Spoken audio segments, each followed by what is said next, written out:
बेटा 31 मार्च के बाद चैत महीना चालू हो जाता है, मेरे गांव में चैत की कटाई होती, मुझे काटने जाना पड़ता।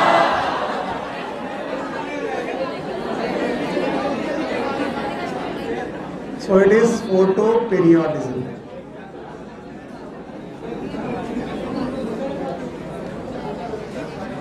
Okay, so it is a photoperiodism.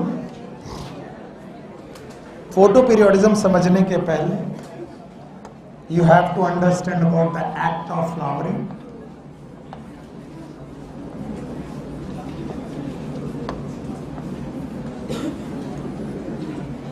Act of flowering क्या है उसको समझते हैं। एक्ट ऑफ फ्लावरिंग के दौरान हम एक साइंटिस्ट का नाम सुनते हैं, that is known as Goethe. क्या नाम होगा बेटा? एक स्टाइलिश मतलब पेन रखा उठा हुआ से व्हाइट कलर। तो एक साइंटिस्ट कौन हुए? गोएथे। इन्होंने बोला फ्लावर इज मॉडिफाइड सूट।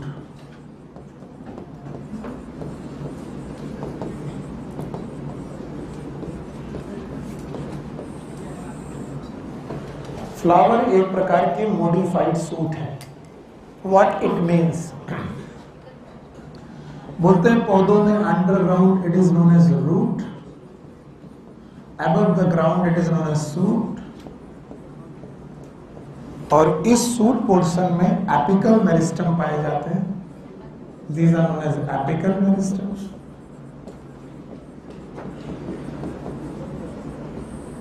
और इन एपिकल मेरिस्टम में दो तरीके के चेंजेस होते हैं।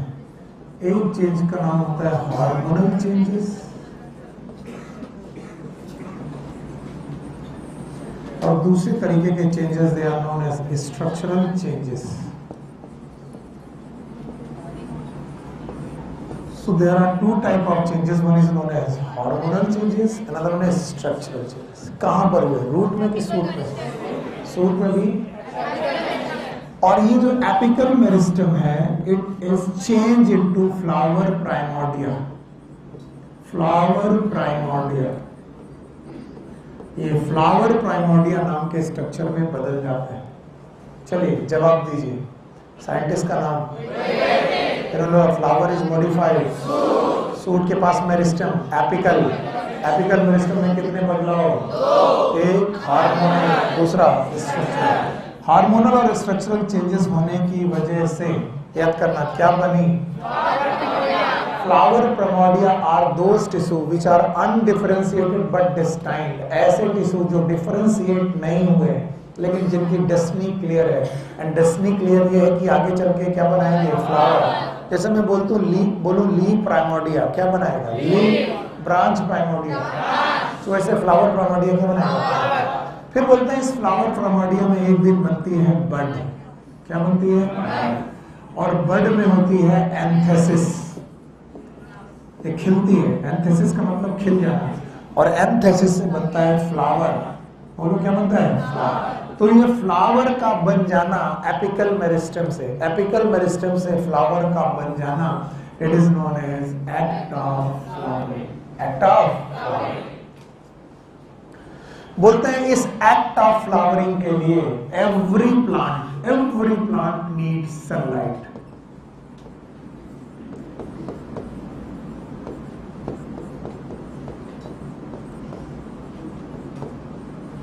हर प्लांट को सनलाइट की जरूरत है। Every plant needs sunlight.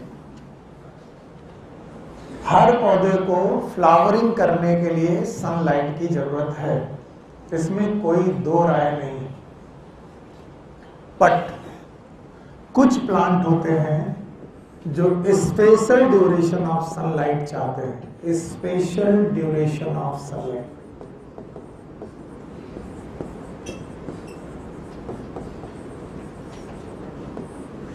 और इस स्पेशल ड्यूरेशन ऑफ सनलाइट को हम लोग बोलते हैं फोटो पीरियड।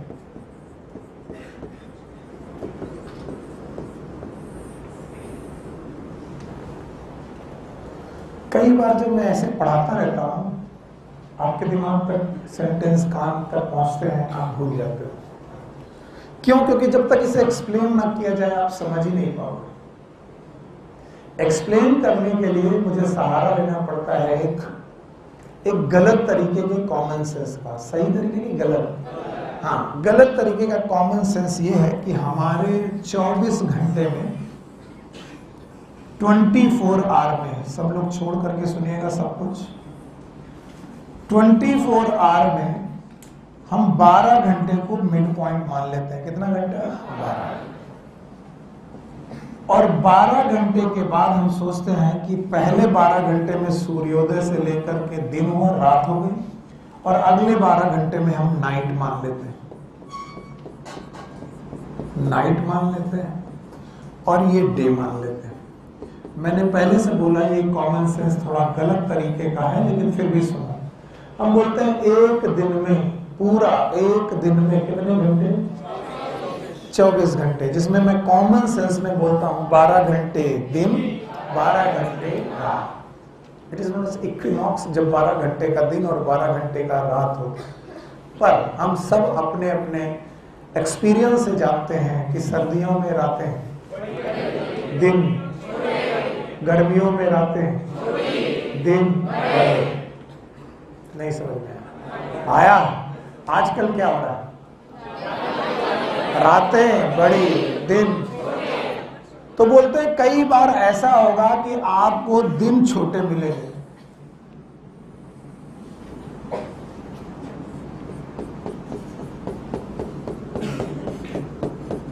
ऐसा क्या हंसी वाली बात है कच्चे? रातें दिन में ऐसा कहाँ हंस रहे हैं? हाँ, रात दिन से कोई लेना देना है? याद रखना, हमारे लिए बिटिया है, तुम्हारे लिए बहन जैसी है। बदतमीजी हुई तो उठा के पटके गया। हम मजाक कर रहे हैं, अपनी बिटिया से मजाक कर सकते हैं? कोई उल्टा सीधा हरकत कर रही है, मैं पूछ ले रहा हूँ क्यों सो रही हो, क्यों रो रही हो? ऐसा बातों से क्या रिलेशन है? जब पढ़ाया करें हंसना बंद, ध्यान दो। तो बताओ, अगर रातें छोटी और दिन, सॉरी रातें बड़ी दिन, ये बताओ गर्मी है कि सर्दी? सर्दी। ऐसा भी हो सकता है कि सर, यस ऐसा भी हो सकता है सर, जगह नहीं है कि सर दिन बड़ा हो, क्या हो बड़ा, और रातें छोटी। बताओ गर्मी की सर्दी? तो कुछ लोगों ने बोला कि सर्दियों में जिन पौधों में फ्लावरिंग होती है, बोलो, उस समय पर दिन पता नहीं। कहानी नंबर 1, कहानी नंबर 2, कहानी नंबर 3, दिन रात। तो लोगों ने कहा कि ये शॉर्ट डे प्लांट है। क्या है बेटा? Short day. यहां दिन, रातें। अच्छा बताओ, यहां पर, यहां से लेकर यहां दिन बड़ा, रात छोटी। तो कुछ लोगों ने बोला ये शॉर्ट डे है कि लॉन्ग डे? Long day. हाँ, तो बोलते हैं गर्मियों में जो पौधे फ्लावरिंग करते हैं वो कैसे होते हैं? Long day. उनको लाइट कम चाहिए कि ज्यादा? ज्यादा। और सर्दियों में तो उन्हें लाइट ज्यादा चाहिए कि कम? कम। मैंने बोला कि ये टोटल का टोटल कॉन्सेप्ट ही गलत है। कुछ लोगों ने सोचा था कि लिख लो पता चले सही हो। मैंने पहले बोला था ये कॉमन सेंस सही है कि गलत है? आप फिर से सुनो। What is photo periodism? Photo periodism में हम ये मानते हैं कि कुछ पौधों को क्या चाहिए? Special duration of sunlight for the act of flowering. और हम ये मानते हैं कि मान लो दिन कितने घंटे का है? हाँ?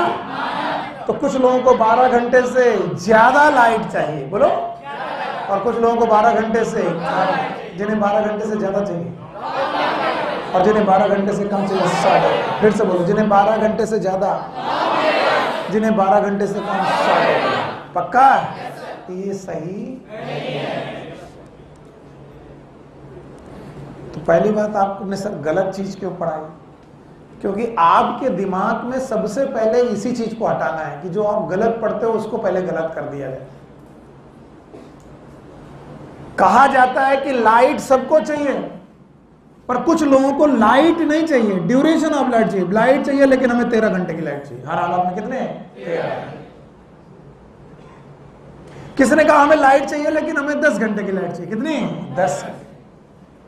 तो बताओ ये लाइट चाह रहा है कि स्पेशल ड्यूरेशन? और जो लोग भी स्पेशल ड्यूरेशन ऑफ सनलाइट चाह रहे हैं for the act of flowering, वो क्या कहलाएंगे? Photoperiodic plant. क्या कहलाएंगे? और इस फिनोमिना का नाम फोटो पीरियोडिज्म। फिर से बोलो। तो बताओ सबको लाइट चाहिए क्या? No sir. पर क्या सबको स्पेशल ड्यूरेशन ऑफ लाइट चाहिए? सबको लाइट चाहिए फ्लावरिंग करने के लिए। कुछ लोग हमसे पूछते हैं सर रात रानी के पौधे को भी लाइट चाहिए? चाहिए सर, वो तो रात में निकलता है। पर अगर दिन ना हो और पूरे समय पर केवल जिंदगी भर केवल रात ही बनी रहे, फ्लावरिंग होगी कि नहीं होगी? नहीं होगी। तो आप याद रख लेंगे कि फ्लावरिंग करने के लिए लाइट सबको चाहिए। फ्लावरिंग करने के लिए लाइट, लेकिन कुछ लोगों को स्पेशल ड्यूरेशन ऑफ लाइट चाहिए, that is known as photo period. और यहां से डेफिनेशन बनती है फोटो पीरियोडिज्म की। Yes, what is photo periodism? It is a requirement of special duration of sunlight. It is a requirement of special duration of sunlight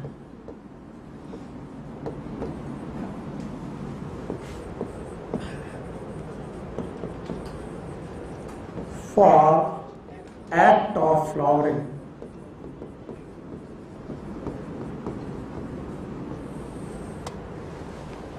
So photoperiodism is a requirement of spatial duration of sunlight for the act of flowering, and that spatial duration of sunlight it is known as photoperiod. तो कुछ organism, कुछ plant को special photo period चाहिए for the act of flowering.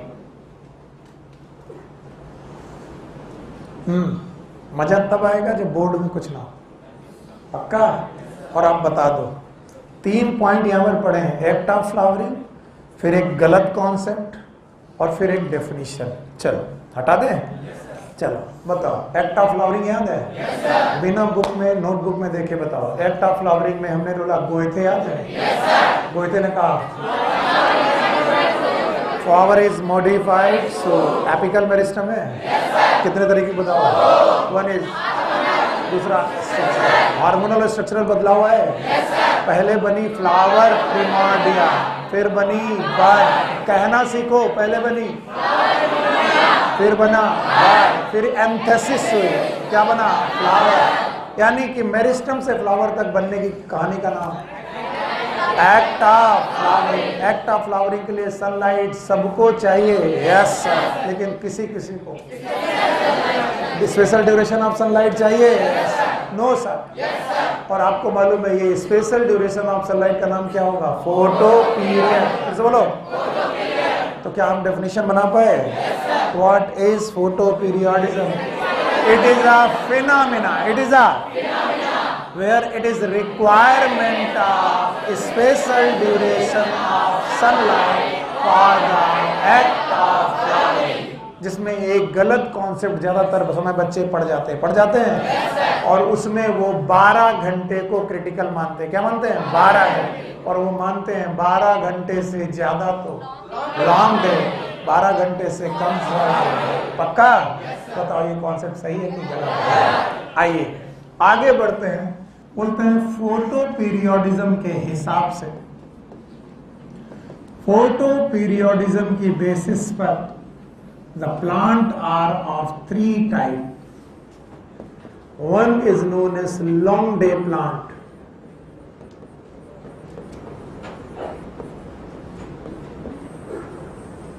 they are known as LDP, long day plant.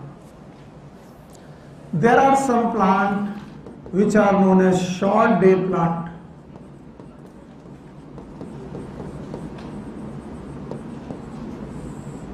Also known as SDP. And there are a third kind of plant, they are known as day neutral plant.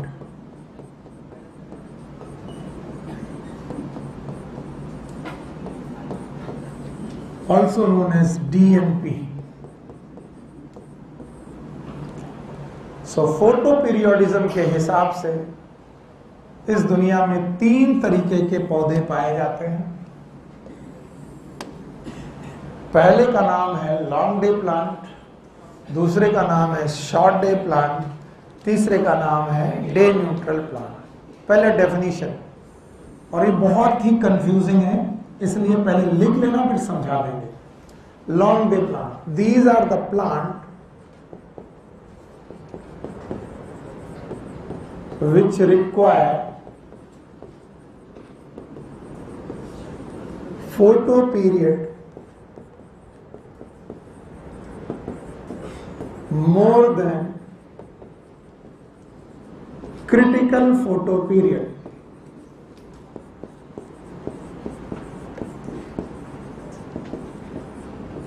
for act of flowering.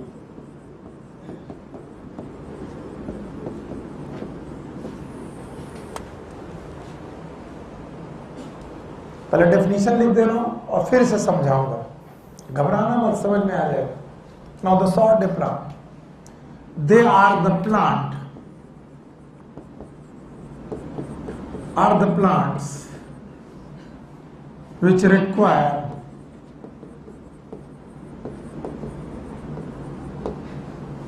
photo period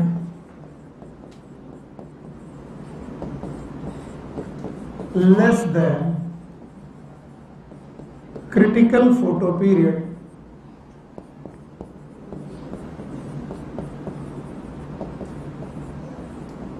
for act of flowering. आपने देखा होगा हम लोग लगभग 5 महीने 4 महीने से साथ साथ पढ़ रहे हैं। इतना टाइम डेफिनेशन लिखाने के लिए मैंने कभी नहीं लिया और कभी लिखने भी नहीं दिया, और मैंने कभी कोशिश भी नहीं की कि आप डेफिनेशन लिखो, आप अपनी बनाओ, आप जानो। लेकिन यहाँ पर डेफिनेशन बहुत इंपॉर्टेंट है, इसलिए लिखने दे रहा हूँ। यहाँ पर हमने बोला कि लॉन्ग डे प्लांट वो प्लांट होते हैं जिन्हें क्रिटिकल फोटो पीरियड से लाइट ज्यादा चाहिए और इनको क्रिटिकल फोटो पीरियड से कम। अब एक गलत धारणा जो हम लोगों ने पढ़ी थी, याद है आपको?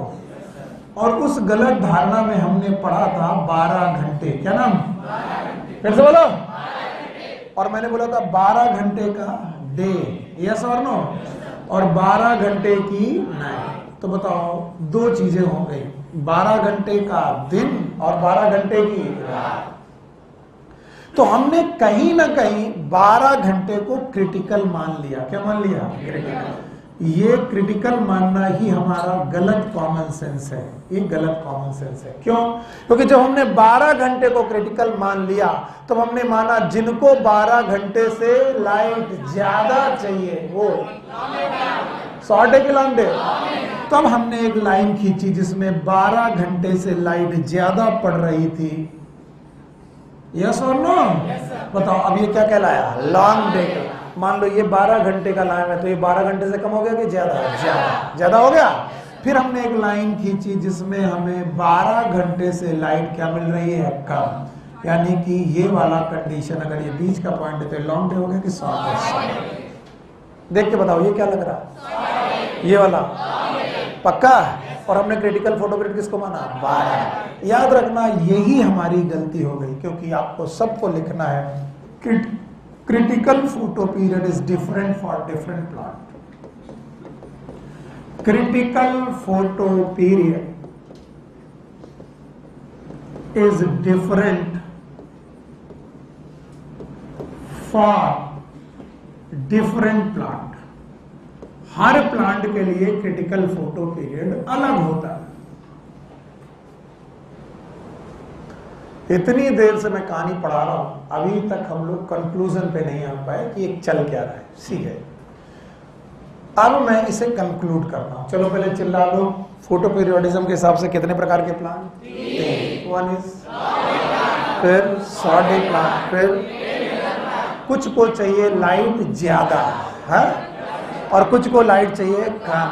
जवाब देना इधर दिन बिना देखे। कुछ को लाइट, कुछ को किससे? कुछ को क्रिटिकल फोटो पीरियड से ज्यादा और कुछ को पक्का और हमसे गलती हुई, हमने क्रिटिकल फोटो पीरियड किसका मान लिया? 12। तो हमने माना किसको चाहिए 12 से ज्यादा और कुछ को चाहिए 12 से कम। तो बताओ 12 से ज्यादा तो और 12 से कम तो इसका मतलब कोई पौधा 13 घंटे में फ्लावरिंग कर रहा है तो हमें हमारे हिसाब से लॉन्ग डे प्लांट, और कोई पौधा अगर 11 घंटे में फ्लावरिंग शॉर्ट डे, जो कि सही है कि गलत है? क्योंकि क्रिटिकल फोटो पीरियड हमने यहाँ कर दिया है फिक्स। क्या कर दिया? और ये फिक्स पहली गलती। क्रिटिकल फोटो पीरियड फिक्स 3 बार बोलेंगे, क्रिटिकल फोटो पीरियड फिक्स। हर पौधे का क्रिटिकल फोटो पीरियड अलग है। अब देखना, अब आएगी स्टोरी समझ में। मान लीजिए हमारे पास प्लांट ए है, बोलो क्या है? सब लोग यही ध्यान दीजिए। और इसका critical photo period CPP, what is CPP? 10 घंटे है। कितना घंटे है? 10 घंटे। पक्का? और 10 घंटे के क्रिटिकल फोटो पीरियड में ये 9 में फ्लावरिंग नहीं करता, 8 में फ्लावरिंग नहीं करता, 7 में फ्लावरिंग नहीं करता, लेकिन 11 में करता है, 12 में करता है, 13 में करता है, 14 में करता है। इसका मतलब यानी ये अपने क्रिटिकल फोटो पीरियड से कम चाह रहा है कि ज्यादा? ज्यादा। और बताओ ये 11 घंटे की फ्लावरिंग में, 11 घंटे की लाइट में फ्लावरिंग कर रहा, फिर भी क्या कहला रहा? Long day. और अगर हम 12 घंटे को क्रिटिकल मानते तो उस हिसाब से क्या आता? Short day. जबकि 11 घंटे की लाइट डालने पर ये क्या कर रहा है? समझ में नहीं आया? अगर तुम 12 घंटे लेकर के चलते तो तुम इसे तुरंत लिखते, sir A plant is short day plant, जबकि शॉर्ट डे प्लांट नहीं है।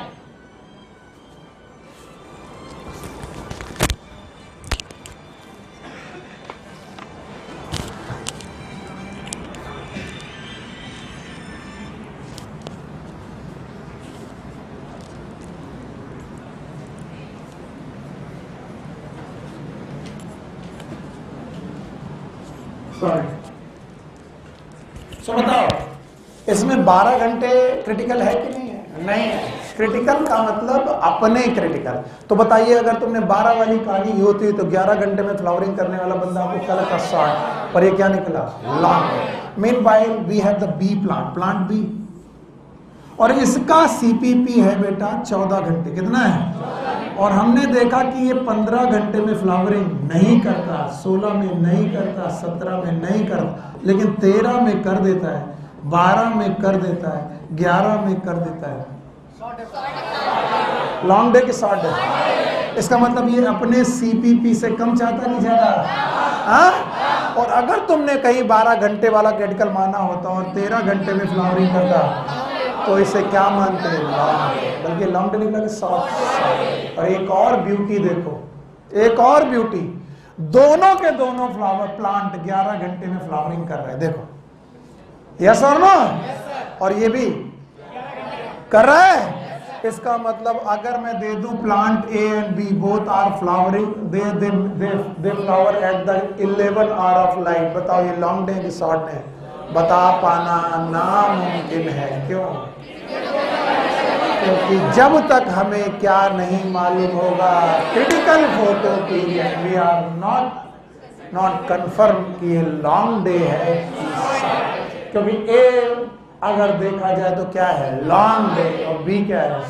और दोनों कितने घंटे में फ्लावरिंग करेंगे? 11। इसको 11 घंटे की लाइट दोगे फ्लावरिंग करेगा? इसको 11 घंटे की लाइट दोगे फ्लावरिंग करेगा?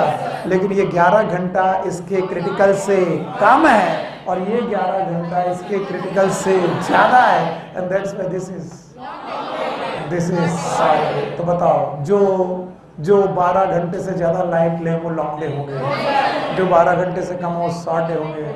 तो बताओ वो कॉमन सेंस सही था कि गलत था? हमारी सबसे बड़ी गलती यही होती है। बहुत गौतम बुद्ध आंख बंद करके सोच रहे हो? अच्छा, अब जवाब दो। बताओ फोटो पीरियोडिक प्लांट कितने प्रकार के? 1 is, दूसरा, तीसरा डे में। अच्छा, बिना डे के डेफिनेशन बता पाओगे? लॉन्ग डे प्लांट की definition, these are the plant which require sunlight more than 12 hours, जिन्हें अपने क्रिटिकल फोटो पीरियड से लाइट ज्यादा चाहिए। इसका 12 घंटे से कोई लेना देना नहीं।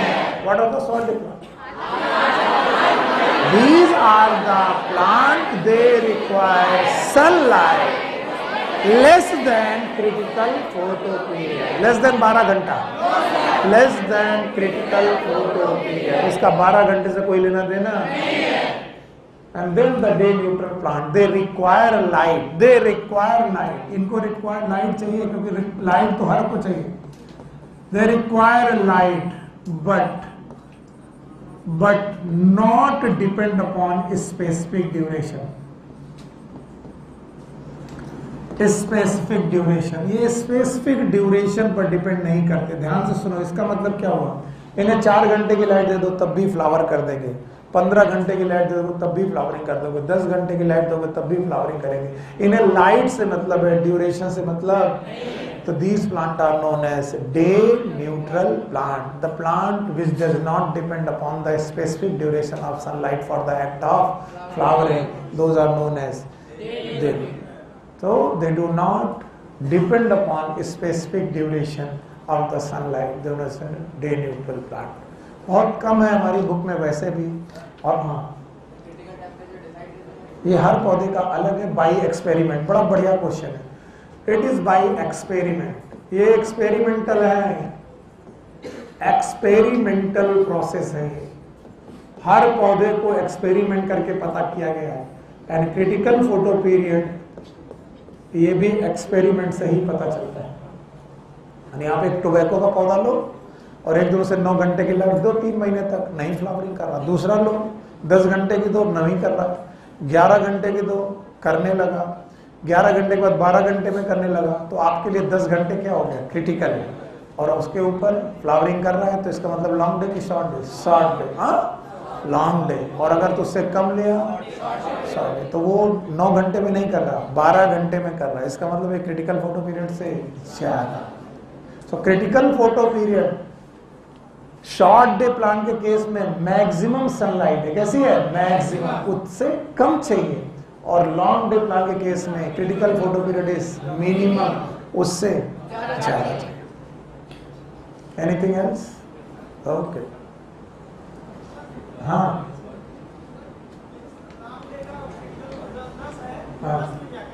फ्लावरिंग अपने क्रिटिकल पे फ्लावरिंग करेगा. क्रिटिकल पे फ्लावरिंग करेगा और क्रिटिकल से ज्यादा पे फ्लावरिंग करेगा. 10 और मोर देन 10. और किसी का क्रिटिकल अगर 14 है तो 14 में फ्लावरिंग करेगा और उससे कम में करेगा, 15 में नहीं करेगा, 14.1 में नहीं आ पाएगा. ठीक? यस. सो मैं इसे मिटा दो. हाँ, बताओ कितने तरीके के प्लांट? 3 है. तीनों के नाम बता पाओगे? बोलो. Long day plant, short day plant, day plant. Long day plant का definition, plant require sunlight more than, क्या है? क्रिटिकल फोटो पीरियड से ज्यादा लाइट चाहते हैं. अच्छा. शॉर्ट डे प्लांट जानते हो? They require sunlight for more than, less than. Now day neutral जानते हो? What is neutral? They depend upon sunlight but not depend upon specific duration. Yes or no? Yes sir. तो बताओ 3 तरीके के plant हो गए? Yes. अब देखो भाई, इनका एक क्वेश्चन कि सर कैसे पता चलेगा? सो बाय एक्सपेरिमेंट. और एक्सपेरिमेंट के दौरान ही ये पता किया गया. Everyone here? एक्सपेरिमेंट के दौरान इन्होंने एक लॉन्ग डे प्लांट देखा. कौन सा प्लांट? जिसका क्रिटिकल फोटो पीरियड 10 आवर था. कितना? अगर उसे आप 11 घंटे की लाइट दो, फ्लावरिंग करता था. 12 घंटे की लाइट दो, फ्लावरिंग करता था. 13 घंटे की लाइट दो, फ्लावरिंग करता था. And so on. तो इन्होंने बाय एक्सपेरिमेंट एक इस प्रोसेस को किया. देखना क्या किया. ये एनसीईआरटी में नहीं लिखा है पर इसका रिजल्ट एनसीईआरटी में लिखा है. सो जो मैं ये पढ़ा रहा हूं थोड़ा सा एक्स्ट्रा है, लेकिन इसका रिजल्ट एनसीईआरटी में लिखा है तो आपको समझना पड़ेगा क्या हुआ. इन्होंने क्या किया? कंडीशन नंबर 1 ली और इस कंडीशन नंबर 1 में इन्होंने एक पौधे को 12 घंटे का लाइट दिया कॉन्टिन्यूअस. जिसका क्रिटिकल फोटो पीरियड 10 घंटे का था, उसे 12 घंटे की लाइट दी और इसके बाद नाइट दे दी. ये नाइट ड्यूरेशन दी. बताइए इस दौरान पौधा फ्लावर किया होगा कि नहीं? यस और नो? कितने घंटे की लाइट दी? 12 घंटे। मैंने बोला ना इसका क्रिटिकल फोटो पीरियड कितना था? 10। यस और नो? जवाब चाहिए मुझे, यस और नो? अगर मैं इसे 12 घंटे की लाइट दूं, फ्लावरिंग करेगा? यस सर, क्योंकि इसका क्रिटिकल फोटो पीरियड कितना है? 10। क्या हो गया? चला गया? बुलाओ, बोल की मतलब रिकॉर्डिंग सही चलेगी? नहीं चलेगी? बुलाओ भैया बुलाओ, ऑनलाइन वाले बच्चे परेशान हो जाएंगे। तो बेटिया ऐसा कहा है, इसमें कूद पड़े। उन्होंने क्या किया? पैर लगा दिया।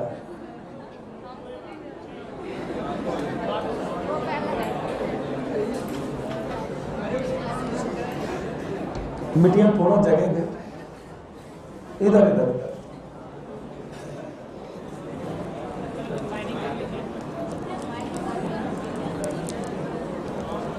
हटो।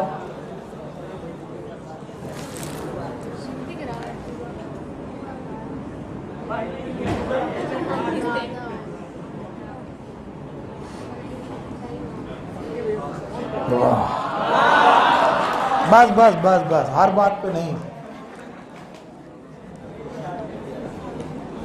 अच्छा चलो, हो गया, कर दिया। तो इन्होंने पहला एक्सपेरिमेंट किया कि 10 घंटे वाले का जिसका क्रिटिकल फोटो पीरियड अभी सही चल रहा है, 10 घंटे की जिसको क्रिटिकल फोटो पीरियड चाहिए था, उसे 12 घंटे लाइट दी, तो 11 भी दी जा रही, तब भी फ्लावरिंग, 12 में भी फ्लावरिंग किया उसने। अब उन्होंने देखो दूसरा एक्सपेरिमेंट किया। अब की बार उन्होंने लाइट दी 13 घंटे की। कितने घंटे की? आपको क्या लगता है फ्लावरिंग करेगा कि नहीं करेगा? करेगा। फिर से सर फ्लावरिंग किया। ओके, अच्छा बताओ, अब मैं तीसरा एक्सपेरिमेंट कर रहा हूं। अगर इसे 12.5 घंटे की लाइट दी जाती, कितनी? 12.5 आवर। बताइए फ्लावरिंग करता कि नहीं करता? 12 घंटे में, 13 घंटे में, 12.5 घंटे में करेगा? बिल्कुल सही कहा सर, ये फ्लावरिंग करेगा। पर इन्होंने वो प्लांट जो 12.5 घंटे में फ्लावरिंग कर रहा था, उसे आधा घंटा लाइट और देते, कितना? तो बताओ फ्लावरिंग करता? Yes sir. नहीं? राजन सर हिलाने के पहले सोच लिया करो, करता कि नहीं करता? अब इन्होंने क्या किया, 12.5 घंटे के बाद इसे रात में आधा घंटे के लिए डिस्टर्ब कर दिया। यानी इस रात में इन्होंने ब्रीफ पीरियड ऑफ लाइट डाला, वो भी आधे घंटे के लिए डाला। तो देखा जाए 13 घंटे में फ्लावरिंग हो जानी चाहिए? नो सर, क्योंकि 13 घंटे में फ्लावरिंग करता था। अभी तुमने कितना डाला? 12.5 और आधा घंटा और, तो टोटल 13 डाला। तो 13 घंटे में इसको फ्लावरिंग करना चाहिए था कि नहीं? करना चाहिए। वो करता है? यस और नो? भैया फ्लावरिंग नहीं हुई। ये एक्सपेरिमेंट में पता चला। किसमें? एक्सपेरिमेंट। कि बोले वो पौधा जिसका क्रिटिकल फोटो पीरियड 10 घंटे है, जो 11 घंटे, 12 घंटे, 13 घंटे की लाइट में फ्लावरिंग कर लेता है, कॉन्टिन्यूअस 12 घंटे लाइट दो फ्लावरिंग कर लेगा, कॉन्टिन्यूअस 13 घंटे लाइट दो फ्लावरिंग कर लेगा, कॉन्टिन्यूअस 12.5 घंटे लाइट दो फ्लावरिंग करेगा। लेकिन तुमने 12.5 घंटे लाइट देने के बाद उसकी नाइट डिस्टर्ब कर दी। क्या? और नाइट डिस्टर्ब करते ही फ्लावरिंग नहीं। तो वैज्ञानिकों ने कहा कि फ्लावरिंग के लिए जितना डे स्टिमुलस जरूरी है, जितना डे का स्टिमुलस जरूरी है, उतना ही नाइट का स्टिमुलस भी जरूरी है। और कुछ लोगों ने कहा कि night stimulus is more required, night जरूरी है और ज्यादा जरूरी है, इसीलिए इन पौधों के नाम बदलने चालू कर दिए गए और बोला गया जो पौधे एक्चुअली लॉन्ग डे प्लांट है, क्या नाम है? एक्चुअली उन लॉन्ग डे प्लांट का नाम होना चाहिए short night plant. Short day क्योंकि अगर दिन लंबे तो रातें छोटी, और इसीलिए जो बेटा लॉन्ग डे प्लांट, सॉरी जो शॉर्ट डे प्लांट थे, बोलो क्या थे, शॉर्ट डे प्लांट, उनके लिए बेटा जरूरी हो गया नाम, बताओ क्या रखा गया, लॉन्ग नाइट प्लांट। फिर से बोलो, यानी हम क्या डिस्टर्ब नहीं कर सकते, हाँ। और इस वजह से फिर नई डेफिनेशन फोटो पीरियोडिज्म की बनानी पड़ी, पुरानी की नहीं। और उन्होंने कहा ना अकेले नाइट जरूरी, ना अकेले डे जरूरी, हमें दोनों जरूरी, एक चाहिए कि दोनों। और there is a relative duration of day and night, बोलो क्या, relative duration of day and night.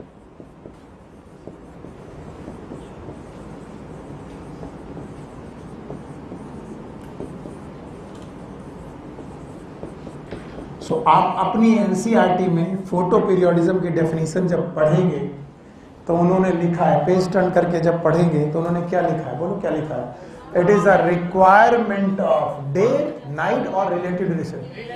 It is a requirement of relative duration of day and night for the act of flowering, it is known as photoperiodism. ज्यादा लिखने के चक्कर में गया काम से तुम्हारे, अभी तक मैंने क्या बताया था photo periodism, it is a requirement of specific duration of life, पक्का, फॉर द एक्ट ऑफ। फिर मैंने लिखाया कि डे के साथ साथ नाइट भी चाहिए, फिर मैंने बोला ना डे चाहिए ना नाइट चाहिए, हमें क्या चाहिए, बैलेंस चाहिए, क्या चाहिए, डे भी चाहिए नाइट भी चाहिए। तो रिलेटिव ड्यूरेशन ऑफ किसका, डे और नाइट का रिलेटिव ड्यूरेशन चाहिए, और किसके लिए चाहिए, फ्लावरिंग के लिए। तो व्हाट इज फोटो पीरियोडिज्म, तो एनसीईआरटी की डेफिनेशन जो नई डेफिनेशन मानती है वो ये है, it is a requirement of, it is a requirement of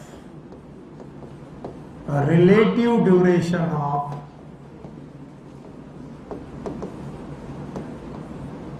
day and night for act of flowering.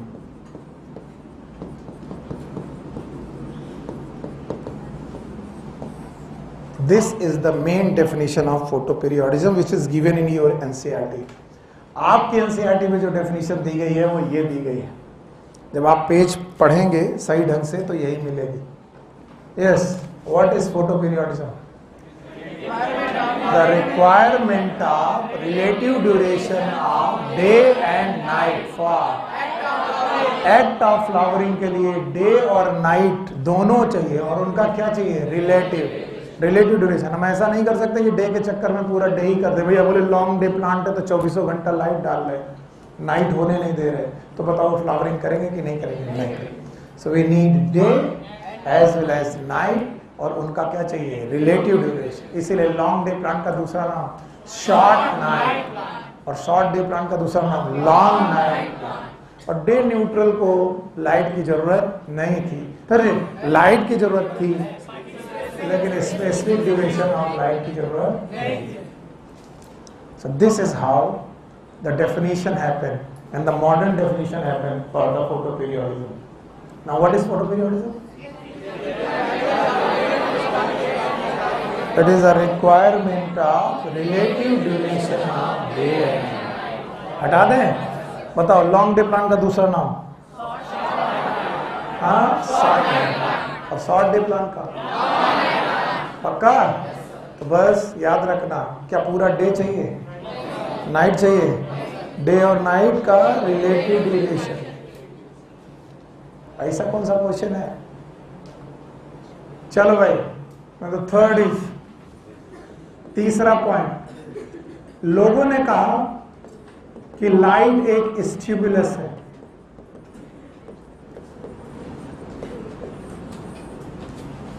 और इस लाइट स्टिमुलस को रिसीव कर रहे हैं प्लांट।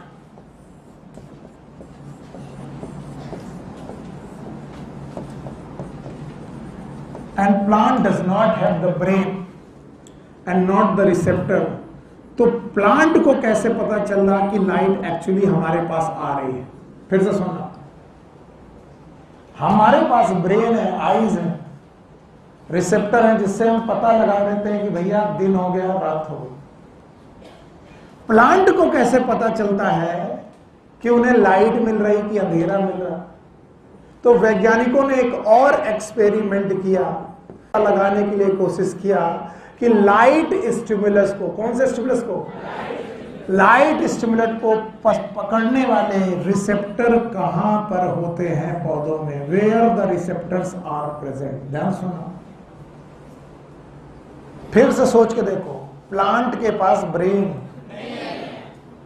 देखा जाए आईज, फोटो रिसेप्टर नहीं है, तो प्लांट को कैसे पता चल रहा कि लाइट आ रही है, दिन हो रहा है कि रात हो रहा, कैसे पता चल रहा? तो वैज्ञानिकों के दो मत, दो तरीके के ग्रुप बने वैज्ञानिकों के। एक ग्रुप बोलता था चूंकि फ्लावर इज मॉडिफाइड सूट, और सूट में भी मेरिस्टेम, फिर से बोलो। तो वैज्ञानिकों का एक ग्रुप बोलता था कि लाइट स्टिमुलस को पकड़ने के लिए receptor are present in meristem.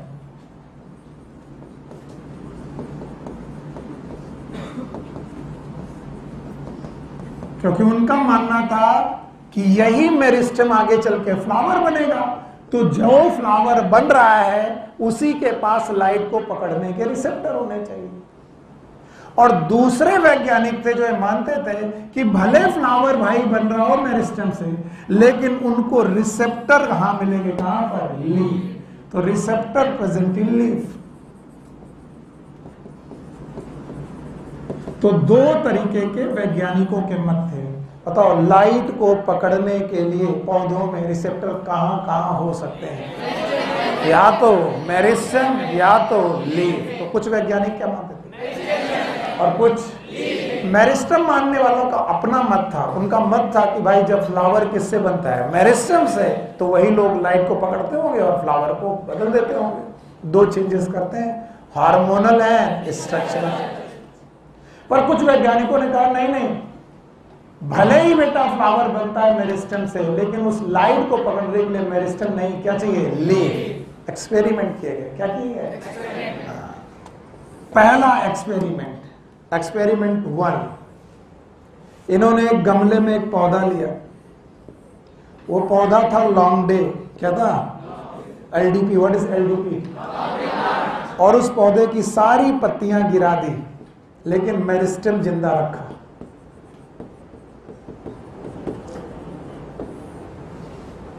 सारी पत्तियां गिरा दी और मेरिस्टेम जिंदा रखा। पौधा लॉन्ग डे प्लांट था और उसे लॉन्ग डे कंडीशन में ही रखा, जो चाहता था उसी कंडीशन में रखा।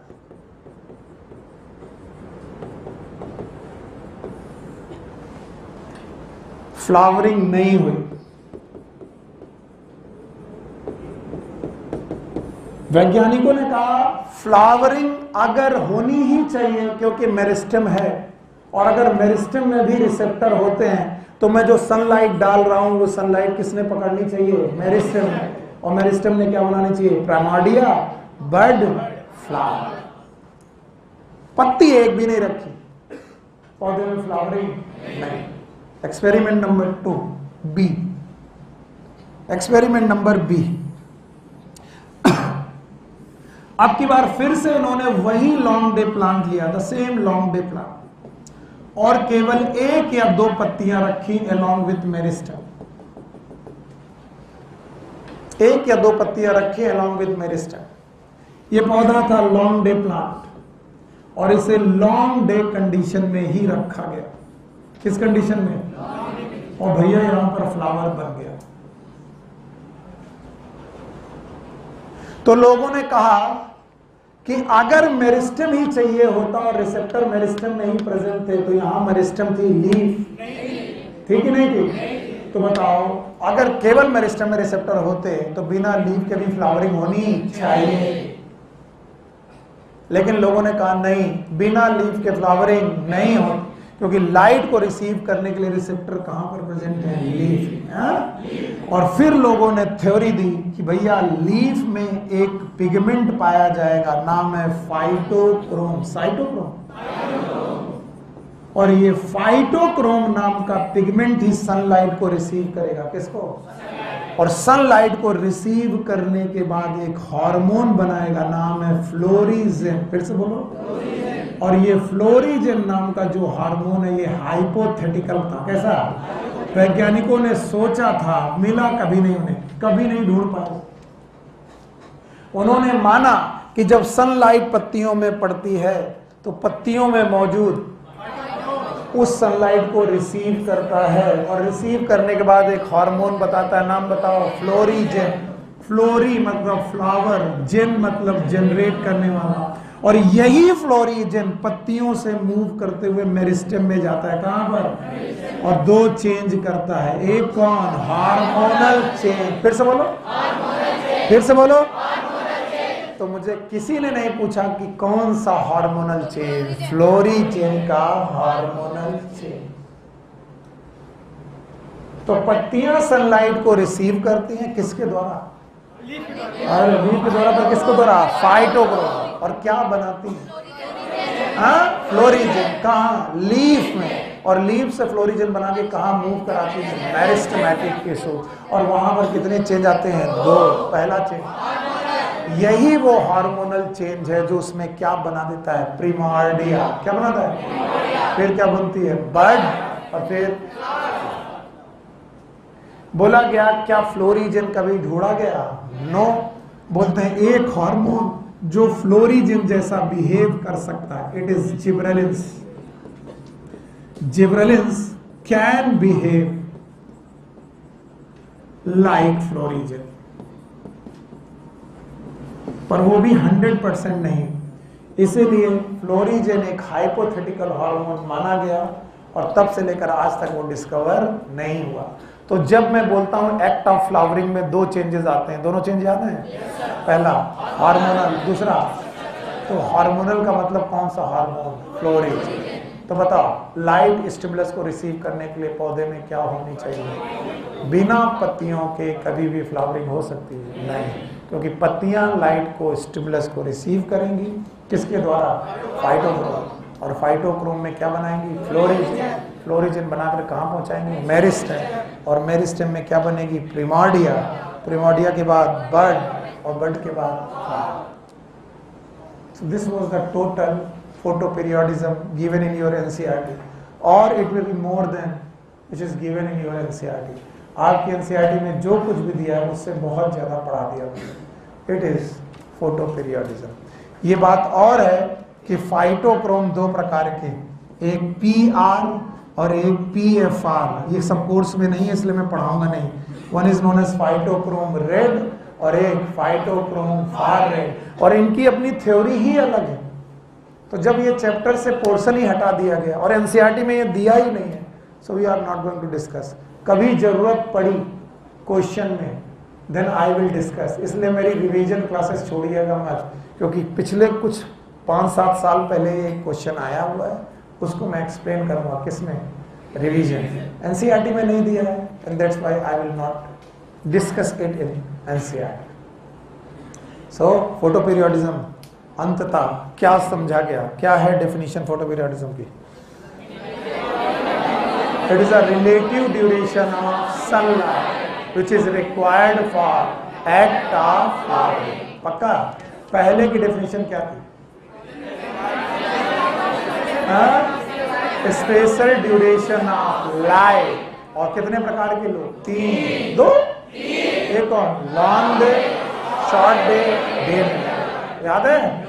लॉन्ग डे प्लांट LDP है, शॉर्ट डे प्लांट SDP है, DNP is day neutral plant. Okay, one thing बताइए, long day, short day, day neutral plant के बाद हम लोगों ने पढ़ा कि लाइट स्टिमुलस जितना जरूरी है नाइट भी उतना जरूरी है। इसलिए लॉन्ग डे प्लांट का दूसरा नाम शॉर्ट नाइट प्लांट, और शॉर्ट डे प्लांट का लॉन्ग नाइट प्लांट। पक्का? फिर स्टिमुलस को ढूंढा गया। लाइट स्टिमुलस को पकड़ने के लिए रिसेप्टर चाहिए। कितने मत थे? एक ने कहा कौन सही निकला? लीफ में क्या होता है? फाइटोक्रोम। सनलाइट रिसीव करते हैं? फाइटोक्रोम सनलाइट रिसीव करके एक पिगमेंट बनाते हैं, एक हार्मोन बनाते हैं जो कि डिस्कवर नहीं हुआ, हाइपोथेटिकल है। नाम बताओ। फ्लोरीन जो बनता लीफ में, मूव मेरिस से, और वहां जा करके फ्लावर बनाता है। कोई एक हार्मोन जो फ्लोरिजेशन दिए हुए, जिब्रेलिन। बोलो कौन? Thank you very much. And now the next topic is vernalization.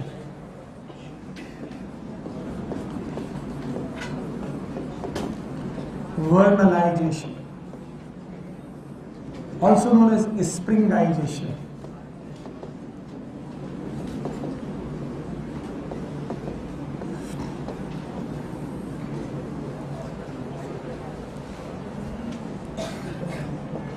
Definition: it is quantitative and qualitative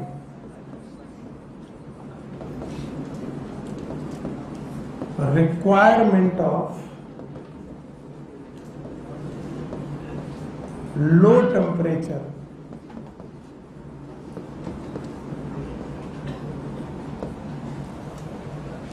for act of flowering. चलिए, इसके पहले वाले टॉपिक में एक्ट ऑफ फ्लावरिंग के लिए टेम्परेचर रिक्वायर्ड था कि light? And that was related with the light. Now this related with the temperature. और temperature में भी low. And this low temperature is known as chilling treatment. Chilling treatment. Just chill, है ना? Like that. Chilling treatment. Not the freezing treatment. And that's why मैंने कहा temperature दोनों तरीके से चाहिए, क्वालिटी और क्वांटिटी। लो टेम्परेचर नहीं चाहिए, लेकिन इतना नहीं कि फ्रीज हो जाओ, फ्रीजिंग की chilling. And that's why quality में टेम्परेचर चाहिए लगभग 5 डिग्री से 10 डिग्री सेंटीग्रेड। पौधों को टेम्परेचर चाहिए 5 डिग्री से लेकर 10 डिग्री सेंटीग्रेड के आसपास का टेम्परेचर। इससे कम या और ज्यादा हो सकता है, but never freezing temperature.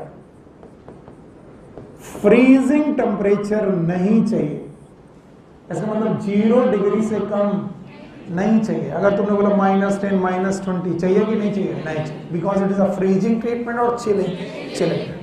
Okay. And quantity में चाहिए फॉर 1 वीक टू 1 मंथ और 2 मंथ, कभी कभी 2 महीने तक। यानी ये ट्रीटमेंट किसी भी पौधे को मिनिमम कितना चाहिए? 1 हफ्ते, अब मैक्सिमम 1 से 2 महीने तक कॉन्टिन्यूअस। कॉन्टिन्यूअस कितने हफ्ते? 1 हफ्ते मिनिमम, और मैक्सिमम 1 से 2 महीने तक का भी ट्रीटमेंट चाहिए। तो अब जरा इस डेफिनेशन पे गौर फरमाइए। It is a quantitative and qualitative requirement of low temperature for act of flowering. यानी फ्लावरिंग करने के लिए टेम्परेचर कैसा चाहिए? लो। और लो किस रेस्पेक्ट में? 2, क्वांटिटी के रेस्पेक्ट में भी, क्वालिटी। क्वालिटी में कितना? 5 से 10। कभी कोई बोले सर 15 डिग्री तक चलेगा, चल जाएगा। कोई बोले सर 2 डिग्री तक चलेगा, चल जाएगा। लेकिन जनरली 5 से 10। कोई बोले सर 15 डिग्री में चलेगा, चलेगा, क्योंकि चिलिंग चाहिए। लेकिन जनरली कितना? 5 से 10। बोले सर 1 हफ्ते में चलेगा, बोले कुछ पौधों में चल सकता है, सारे पौधों में, और कुछ पौधों में 1 महीना 2 महीने। तो it depend upon the plant कि वो प्लांट कैसा है। So now what is vernalization? बोलो। It is a quantitative and qualitative requirement of low temperature for act of flowering. मैं जानता हूं कि हम सब लोग कहीं ना कहीं गांव से जरूर जुड़े हैं। हम कितना भी शहरी होने का नाटक करें, हम कितना भी यस नो, इधर की बातें करें, you know I never go my village, अंग्रेजी है ये सब। सब लोगों की जड़ें गांव से जुड़ी हैं, जानते हो। कभी ना कभी आप सर्दियों गर्मियों की छुट्टी में आम खाने के लिए गांव जाते हो। कुछ बोलेंगे सर हमने गांव देखा नहीं, तो ठीक है, तुमने नहीं देखा तो तुम्हारे पापा ने देखा होगा, और पापा तुम्हें नहीं ले जाते वहां पर, इसका मतलब है चाहते हैं कि ठीक है तुम यही मजे करो, हम सब देख लेंगे। कितने लोग हैं जिन्होंने कभी गांव नहीं देखा? My goodness.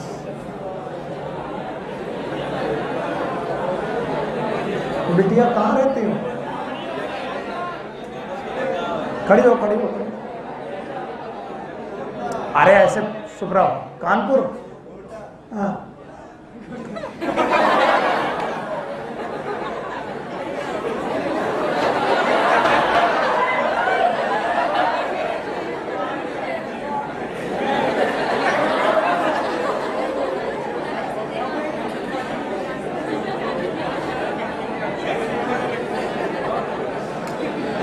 बैठ जाओ बेटा, बैठ जाओ। सॉरी,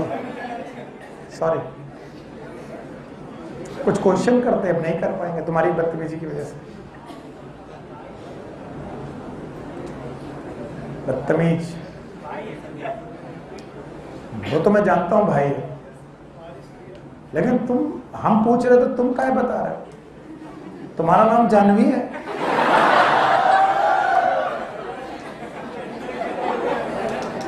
ठीक है, कुछ लोगों ने गांव नहीं देखा, लेकिन ज्यादातर लोगों ने गांव देखा। और गांव जो लोग देखे हैं वो जानते हैं कि 4 तरीके की फसलें हैं हमारे यहाँ। एक है रबी, इट्स नॉट रबी, खरीफ, जायद एटसेट्रा। इसके आगे मुझे नहीं पता। हाँ, बस 3 ही होती। तो लोगों ने बोला सर 3 ही फसलें होती, रबी, खरीफ, जायद। तो अगर मैं पूछूं रबी क्या है, खरीफ क्या है, जायद क्या है, तो हो सकता है आपकी थोड़ा सा हालत खराब हो जाए। आपको आता है, thank you very much. Class को डिस्टर्ब मत करिए। अब ध्यान से सुनो, इसको हटाने के बाद मैं तुमको एक कहानी सुनाऊंगा जिसको तुम लिख नहीं पाओगे। सुनोगे तो अच्छा रहेगा। हटा दें इसे। अभी इसमें एक शब्द लिखा हुआ है, बोलो स्प्रिंगाइजेस। इसे याद रखना कि मैंने लिख रखा है। आगे सुनते हैं। बोलते हैं वीट, मेज और राई या इस तरीके के ग्रेन्स एटसेट्रा, वीट, राई, मेज, इनकी 2 वैरायटीज हैं मार्केट में, और ये डिपेंड करती है हमारे फसलों के प्रकार पर। इनमें से 2 वैरायटी में एक वैरायटी का नाम है विंटर वैरायटी और दूसरे का नाम है स्प्रिंग वैरायटी, वसंत ऋतु की वैरायटी। विंटर मतलब जाड़े की variety. Spring variety, sorry, winter variety sometime also known as autumn variety. शरद ऋतु, ऑटम। ऋतुएं 6 हैं। आपको जाड़ा, गर्मी, बरसात 3 मालूम है, टोटल 6 ऋतुएं होती हैं। उनमें से शरद ऋतु की वैरायटी है विंटर वैरायटी और वसंत ऋतु की वैरायटी है स्प्रिंग वैरायटी। एकदम ध्यान से सुनना। ये बहुत नॉर्मल बात है कि हम सब जानते हैं गर्मियों की छुट्टियां मई जून, ये वो समय है जब फसल कट रही होती है। सुना है? आप गर्मियों में जाते हो आम खाने, मई जून होता है। जून जुलाई में होती है बारिश, यस और नो? और इसी बारिश के बाद किसान अपने खेत को जोतता है, प्लॉ करता है। तो ये कोई अगस्त सितंबर का महीना रहा होगा, अगस्त और सितंबर का वो महीना रहा होगा। प्लीज मजाक मत करना और मेरे साथ रहना, तभी समझ में आएगा। जब बंदे ने फसल डाली, यानी कि जुताई करने के बाद बुआई की, बुआई करने का टाइम अगस्त सितंबर के आसपास था। कोई एक किसान है, किसान का नाम रामू है, let's suppose is a Ramu किसान, जिसने गेहूं की फसल अगस्त सितंबर में सीड किया, मतलब बो दी। ओके, धान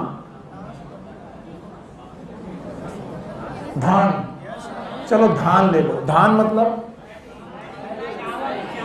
चावल, वॉट एवर यू वांट। मैं आपको एक वैरायटी की बात कर रहा हूँ, धान वान की सब दिमाग मत करो, यही बोलो। अगस्त सितंबर के समय की एक वैरायटी आपने ली, सितंबर के बाद क्या आया? अक्टूबर, अक्टूबर के बाद थैंक यू, नवंबर के बाद वाह शाबाश, फिर अरे वाह, फिर अप्रैल, फिर मई और फिर जून। बहुत बड़ी बात बता दी आपने, थैंक यू, आपने इतनी मदद की। अब सुनो, ये फसलें जब अगस्त सितंबर में बोई गई तो इनके अंकुरण अक्टूबर की शुरुआत में निकले। अंकुरण मतलब सीडलिंग्स, छोटे छोटे प्लांट निकले खेत में, सितंबर अक्टूबर के बीच। इसका मतलब अक्टूबर से नवंबर, नवंबर से दिसंबर, दिसंबर से जनवरी तक ये इसी पौधों की फेज में रहे। किस पौधे की फेज में? सुनो, बर्थ याद है? No sir. नेचुरल डेथ याद है? No sir. याद है? स्पैन याद है? नाम बताओ। बहुत मारेंगे, बोलो। पहला फेज याद है? दूसरा याद है? तीसरा याद है? पहले फेज का नाम वेजिटेटिव फेज, फिर से बोलो। दूसरा रिप्रोडक्टिव, तीसरा सेमेस्टर। सब लोगों ने बोला याद है, याद है? वेजिटेटिव फेज का अंत और रिप्रोडक्टिव फेज की शुरुआत फ्लावरिंग से होती। कैसे? अगर पौधों में क्या निकलने लगे, क्या खत्म, क्या शुरू, तो ये अक्टूबर, नवंबर, दिसंबर, जनवरी तक फ्लावर नहीं किया, यानी पूरा वेजिटेटिव फेज खत्म, लेकिन फ्लावर, और जनवरी के आसपास इसमें फ्लावर आने चालू हुए। सबने सुना है वसंत ऋतुओं में फ्लावरिंग बहुत बढ़िया होती है, सुने हो? अरे तुम इस पौधे का नाम सरसों लेके चलो, सरसों, दैट इज राइट। यस और नो? तो आपने सरसों बोई अगस्त सितंबर के आसपास और आपकी फ्लावर निकले जनवरी के आसपास। यस और नो? और जो जनवरी के आसपास फ्लावर निकले, फ्लावर बने रहे फरवरी, यहाँ पर फरवरी में बसंत पंचमी आती है, और मार्च के आसपास फसल पकने लगी, और पकने लगी तभी आ गई होली। क्या आ गई? होली कब है? होली मार्च। हम गब्बर सिंह नहीं है। अब होली में तुम खुश हो रहे, अरे वाह फसल पक गई, और इस चक्कर में तुमने हुर्रे किया और तुमने रंग खेला। क्यों रंग खेला? क्योंकि तुम खुश हो, होली है? नहीं, तुम खुश हो तुम्हारी फसलें पक रही, और इसीलिए होली में आप फसलों का भोग लगाते हो अग्नि मैया को। अग्नि समझते हो? गन्ने और बालियां चढ़ाते हो। यस और नो? ताकि आप बता रहे हो कि हमारी फसलों को अच्छे से पकाना, आप अग्नि दे रहे हो। इसका मतलब है मार्च इस त्योहार, जो होली का त्योहार, ये बदतमीजियों के लिए नहीं है जो तुम करते घूमते, ये इस खुशी में है कि फसलें पक रही। और अप्रैल में आएगा चैत। बोलो कौन? चैत। हिंदी महीनों का पहला महीना। 3 कैलेंडर है, इस्लामिक कैलेंडर, इंडियन कैलेंडर और फॉरेन कैलेंडर। इस्लामिक कैलेंडर अलग चलता है, इंडियन कैलेंडर अलग चलता है, और फॉरेन कैलेंडर जनवरी से चलता है। हमारा पहला महीना है चैत। चैत, बैसाख, आषाढ़, जेठ, आषाढ़, सावन, भादव, कुआर, माघ, पूस। अभी माघ चल रहा, क्या चल रहा? अरे बस आगे हमको नहीं आता। फागुन इज द लास्ट मंथ। देखो तुम मजाक करने लगे, फागुन इज द लास्ट, वो आखिरी महीना है जब हम फसलों की पकने पर खुशी मना रहे हो, वाह मजा आ गया। वो कौन है? मार्च। मजाक सुनो, मजाक मत करो, सुनो ध्यान से। अभी अप्रैल में आने पर आपने कहा फसलें पक गई, और आप मई जून तक इसे काट लेते हैं, हार्वेस्ट कर लेते हैं, और हार्वेस्ट करने के बाद जून तक आप बरसात के पहले पहले घरों में इसको स्टोर कर लेते हैं। ये हर किसान करता है। बारिश के पहले थ्रेसिंग हो जानी चाहिए, वरना बड़ी बड़ी फसलें खराब हो जाएगी। इतना तो किसानी सबको आती है। इस वैरायटी का नाम विंटर वैरायटी है। क्यों? क्योंकि इसने वेजिटेटिव फेज पूरा करने के लिए पूरा विंटर ले लिया, अक्टूबर, नवंबर, दिसंबर, जनवरी तक ये वेजिटेटिव फेज में पड़ा रहा। किस फेज में? वेजिटेटिव, यानी वेजिटेटिव फेज इसने गुजारी सर्दियों में। किसमें? क्यों? वेजिटेटिव फेज में क्या क्या मिला इसे? अक्टूबर, नवंबर, दिसंबर, जनवरी। और अगर वेजिटेटिव फेज पूरी ना होती तो रिप्रोडक्टिव, और रिप्रोडक्टिव ना आती तो फ्लावरिंग। और वेजिटेटिव फेज पूरी करने के लिए क्या चाहिए? सर्दियां। इसका मतलब है विंटर वैरायटी को, किसको? विंटर वैरायटी को फ्लावरिंग करने के लिए सर्दियों का वेजिटेटिव फेज चाहिए। गर्मियों की, सर्दियों? और सर्दियों का वेजिटेटिव फेज पाने के लिए उनको बोना सर्दियों में चाहिए कि सर्दियों के पहले? सर्दियों के पहले। तो विंटर वैरायटी हमेशा विंटर में बोई जाती है कि विंटर के पहले? And that's why they are known as winter variety और ऑटम वैरायटी। सोचिए, विंटर वैरायटी को पक करके घर तक आने में कितने महीने? 1 2 3 4 5 6 7 8 9 10, एटलीस्ट 10 महीने चाहिए। 10 महीने कम से कम चाहिए इस फसल को पक कर घर तक हार्वेस्ट कर तक आने के लिए। ये किसान कौन है? रामू। और रामू जानता है अगर फसलों को ग्रोथ नहीं किया तो फ्लावर नहीं आएगा, फ्लावर नहीं आए तो बालियां, और बालियां नहीं आए तो सीड और ग्रेन नहीं बने। इसलिए फ्लावरिंग करने के लिए पौधे को कौन से फेज खत्म करने सॉरी वेजिटेटिव फेज के लिए इसे क्या चाहिए? जाड़ा। और जाड़ा कौन से महीनों का? अक्टूबर, नवंबर, दिसंबर। और जिस साल जाड़ा थोड़ा कम पड़ता है, फसलों की पैदावार कम हो जाए, तो जब हम कहते भगवान बड़ा जाड़ा पड़ रहा है, थोड़ी जाड़ा कम कर दो, तो किसान कहता चुप रहे। जाड़ा कम हो गया तो फसल बर्बाद हो जाए। जाड़ा ज्यादा भी नहीं चाहिए, कम भी नहीं चाहिए, क्योंकि जाड़े की वजह से फ्लावरिंग अच्छी होगी, फ्लावरिंग अच्छी होगी। और अगर फ्लावरिंग अच्छी हुई तो पैदावार भी अच्छी होगी। क्या कम कर रहे हो? क्या किसके बाद आता है रिप्रोडक्टिव फेज? वेजिटेटिव। और एक किसान है सुनील, दैट्स मी। ये रामू है बेचारा मेहनत कश, और एक बहुत ही आलसी किसान। कौन? सुनील। मैं। ये कहता है कि तुम बोलो बेटा अगस्त में, सितंबर में, अक्टूबर में, नवंबर में। ये कहता है कि हम तब तक मौज करेंगे। ये अगस्त सितंबर में बेटा जोत रहा खेत, ये अपना खा रहा पी रहा घूम रहा। सितंबर अक्टूबर निकल गया, बोले ठीक है तुम बुआई करो, हम तो अपना लेटे घर में। अक्टूबर नवंबर आया तब इनके घर वाली ने बोला पगला गए होगा, अगर खेत ऐसे ही रहा तो बच्चों खिलाओगा। तब इन्हें लगा आइला इनको लगा अच्छा करना पड़ेगा। तो ये बोले ठीक है। रामू से कहा तुम बेवकूफ हो, मैं नवंबर दिसंबर के आसपास खेत की जुताई करूंगा, और नवंबर दिसंबर के आसपास में सीडिंग करूंगा, यानी बुआई करूंगा। और मेरी फसलें जनवरी की शुरुआत में अंकुरित होकर के बाहर आएंगी, और जब अंकुरित होकर के बाहर आएंगी तब तक आ जाएगा फरवरी। क्या आ जाएगा? फरवरी। इनको जाड़ा पूरा नहीं मिलेगा, यस और नो? फिर भी फरवरी के आसपास से अंकुरण आ जाएगा, और अंकुरण आने के बाद में मार्च में इनमें फ्लावरिंग कर लूंगा। क्या कर लूंगा? फ्लावरिंग। और मार्च में फ्लावरिंग करने के बाद अप्रैल तक इन्हें पका लूंगा, थोड़ा देर 1 महीना तुमसे बाद पका लूंगा, और मई तक मैं भी काट के घर ले जाऊंगा।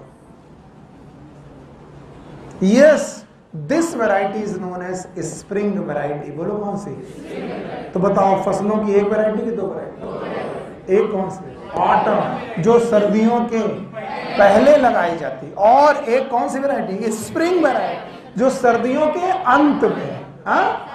सर्दियों के पहले के अंत में, यानी दिसंबर के आसपास ये बुआई होती है, और बुआई होने के बाद मई जून तक में काट लेते हैं। महीना 1 जनवरी, फरवरी, मार्च, अप्रैल, मई, ये अपनी फसल को 5 से 6 महीने में घर ले आते हैं और खूब हंसते हैं।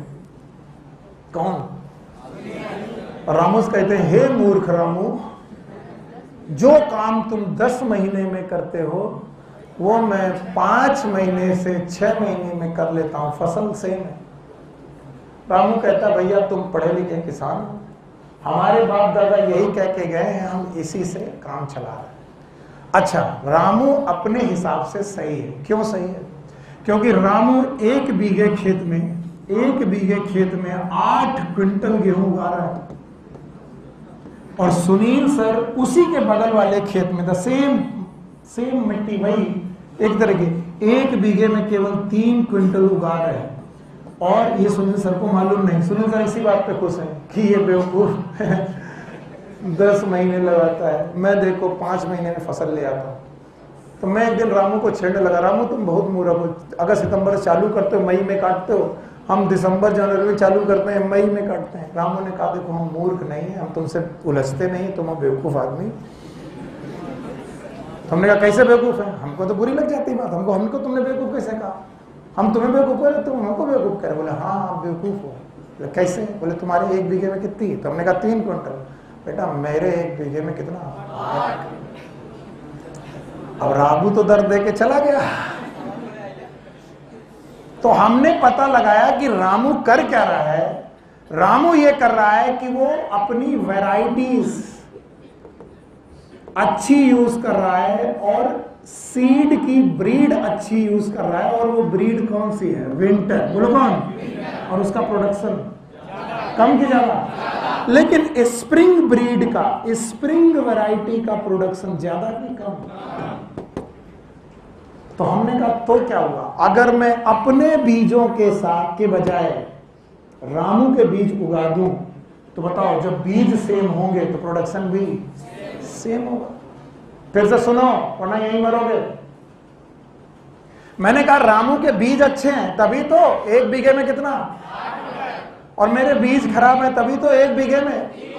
तो मैंने कहा रामू वाले बीज ही मैं उगाऊंगा। और हालत नहीं सुधारी मैंने, आलसी का आलसी बना हूं मैंने रामू से कहा ठीक है अगली साल कंपटीशन करेंगे। बोले ठीक है सर कर लेना। रामू ने अगली साल फिर से चालू किया। कब से? और वो बेचारा लकीर पीटता रहा मई तक। मैंने कहा मैं फिर भी कब उगाऊंगा? दिसंबर जनवरी। पर मैंने सीड बदल दिए। अब की बार मैंने विंटर वैरायटी लगा दी। कौन सी? और जब मैंने विंटर वैरायटी लगाई तो याद रखना इसको ग्रो करने में, अंकुरण होने में टाइम लगता है। ये जनवरी के लास्ट तक बाहर आई है ना, और फरवरी में जब ये बाहर आई तो इसको 4 महीने सर्दियां चाहिए थी। कितने? 4। और फरवरी के बाद क्या आ गई? मार्च। बताओ सर्दी से मिली कि नहीं मिली? हाँ, क्योंकि फ्लावरिंग करने के लिए विंटर वैरायटी को वेजिटेटिव फेज क्या करनी है? पूरी। और वेजिटेटिव फेज कैसी चाहिए? सर्दी वाली। कब से? अक्टूबर, नवंबर, दिसंबर, जनवरी। कितनी? 4। पर जब मैंने विंटर वैरायटी को फरवरी में लगाया तो मुझे कितने महीने की सर्दी मिली? 1। उसके बाद गर्मी। इसका मतलब विंटर वैरायटी का वेजिटेटिव फेज पूरा हो पाया कि नहीं? बताओ पौधा बाहर निकला लेकिन फ्लावरिंग। चलो मेरे साथ चलो, थोड़ा टाइम लगेगा, हंसी आएगी, लेकिन बताओ बोलो फरवरी के बाद फ्लावरिंग, अप्रैल, मई, जून, जुलाई, अगस्त, सितंबर, अक्टूबर, नवंबर, सर्दी आई, दिसंबर, जनवरी, फरवरी। उसी फरवरी में फ्लावरिंग हुई कि अगली? तो ये समय कम लगा रहे थे, इनसे बड़ा मूर्ख तो ज्यादा होशियार कौआ। समझ रहे हो? रामू ने कहा कि सर आप होगे अच्छे टीचर, किसान अच्छे, आप केवल आलस छोड़ो और विंटर वैरायटी को अगस्त में वो प्रोडक्शन कितना लो? 8 क्विंटल। और लेकिन ये आदमी जिद्दी है। उसने कहा ठीक है। हमने सीड से पूछा भैया रामू के खेत में तुम फ्लावरिंग जनवरी में कर दिए थे, हमारे खेत में फ्लावरिंग काहे नहीं की? तो सीड ने कहा सुनील सर हमें फ्लावरिंग के लिए चाहिए ठंडी। क्या चाहिए? ठंडी। कितने महीने की? 4। और आपने हमें कितना दिया? 1 महीने। इसलिए हमने दूसरे साल की ठंडी यूज की।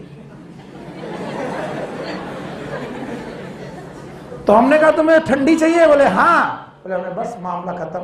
अब हमने रामू से कहा एक बार सर, फिर तीसरा साल आया, रामू फिर लकीर की फकीर, अगस्त, सितंबर, हम फिर सो रहे।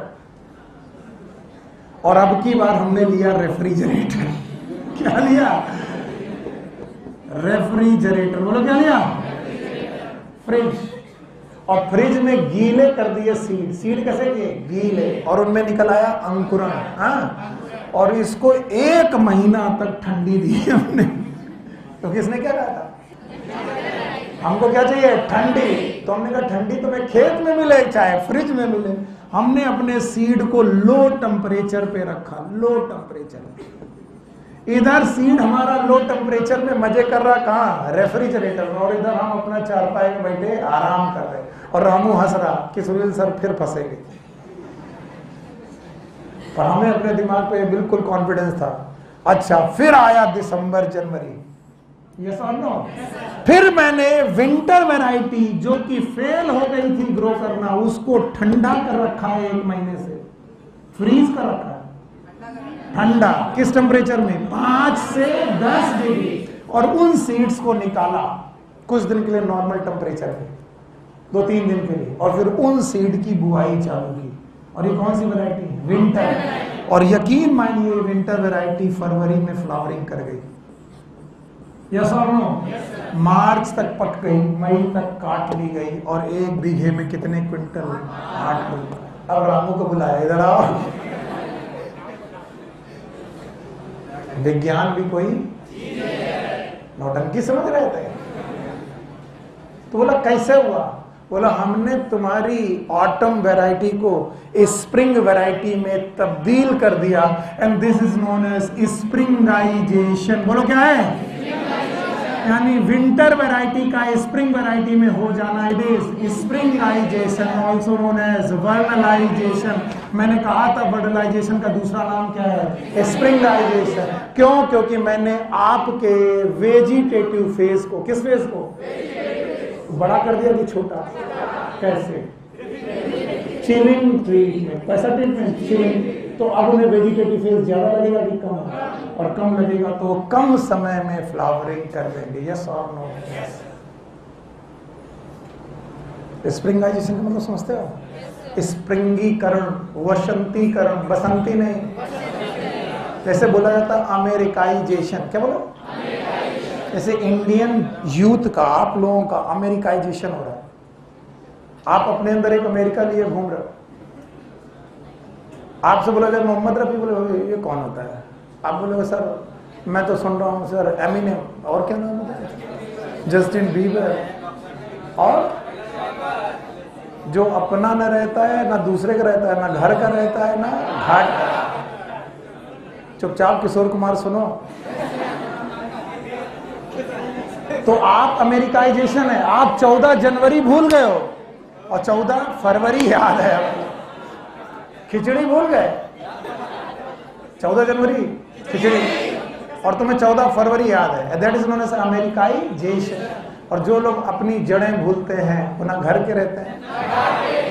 तो इस महीने आप लोग कोई भी बदतमीजी करेंगे। राजन तुम तो कर भी नहीं पाओगे।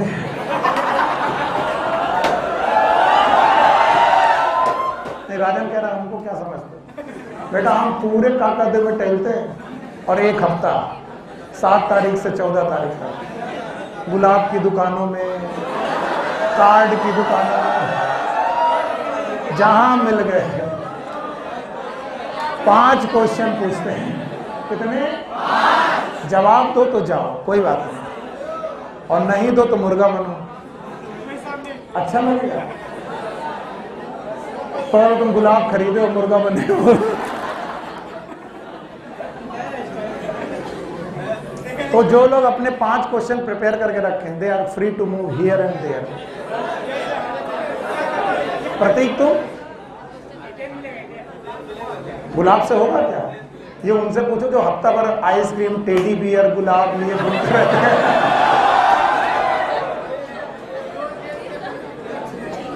ऐसे ऐसे डे होते हैं, स्लैब डे, और उस दिन मैं सबको थप्पड़ मारता हूं।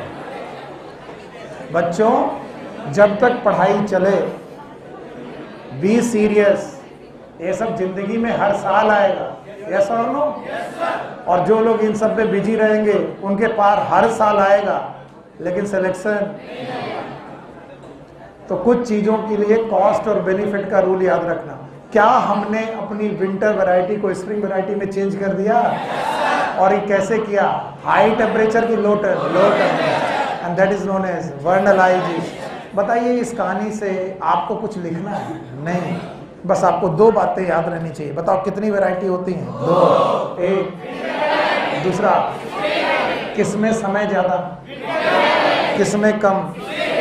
जब कभी विंटर वैरायटी को स्प्रिंग वैरायटी में रखा जाए तो नॉर्मली ये ग्रो फ्लावर नहीं करता, लेकिन कभी कभी विंटर वैरायटी को कोल्ड टेम्परेचर देकर, कैसा, क्या स्प्रिंग वैरायटी के साथ ग्रो कराया जा सकता है? That is known as spring variety. अब सुनो, last but not the least, ध्यान सुनिएगा, वर्नलाइजेशन।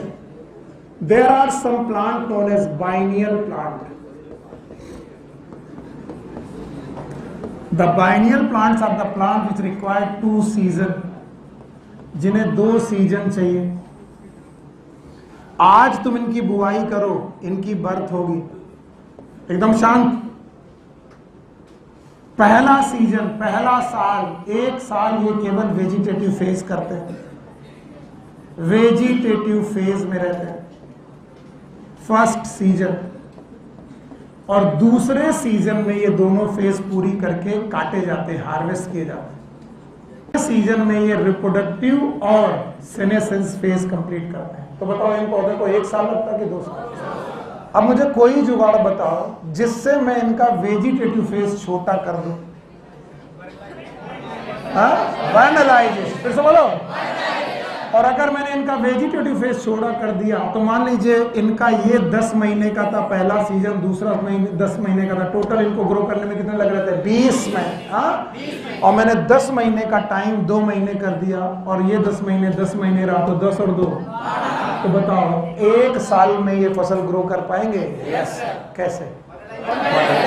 तो क्या बाइनियल पौधों को एनुअल की तरह ग्रो कराया जा सकता है? By the use of cold treatment. कैसा treatment? And this cold treatment is known as chilling treatment, and the chilling treatment is also known as vernalization. तो वर्नलाइजेशन खाली एनुअल प्लांट में नहीं है, बाइनियल प्लांट में भी किया सकता है। और हम क्या शॉर्ट कर देते हैं? Vegetative phase. वो वेजिटेटिव फेज जो 10 महीने की थी, क्या वो 2 महीने की हो सकती है? ताकि हम फ्लावरिंग देर से कर सकें कि जल्दी? और अगर फ्लावरिंग जल्दी हो गई तो बताओ ये पकेंगे भी जल्दी, काटे भी जाएंगे जल्दी, और इस तरीके से वर्नलाइजेशन। और एक और बात, वर्नलाइजेशन के लिए प्लांट नहीं, सीड चाहिए। क्या चाहिए? क्योंकि सीड को जर्मिनेट करके रखा गया। आपने सुना नहीं, फिर से बताओ, क्या चाहिए? सीड। तो इसका मतलब लो टेम्परेचर आप प्लांट को दे रहे हो कि सीड को?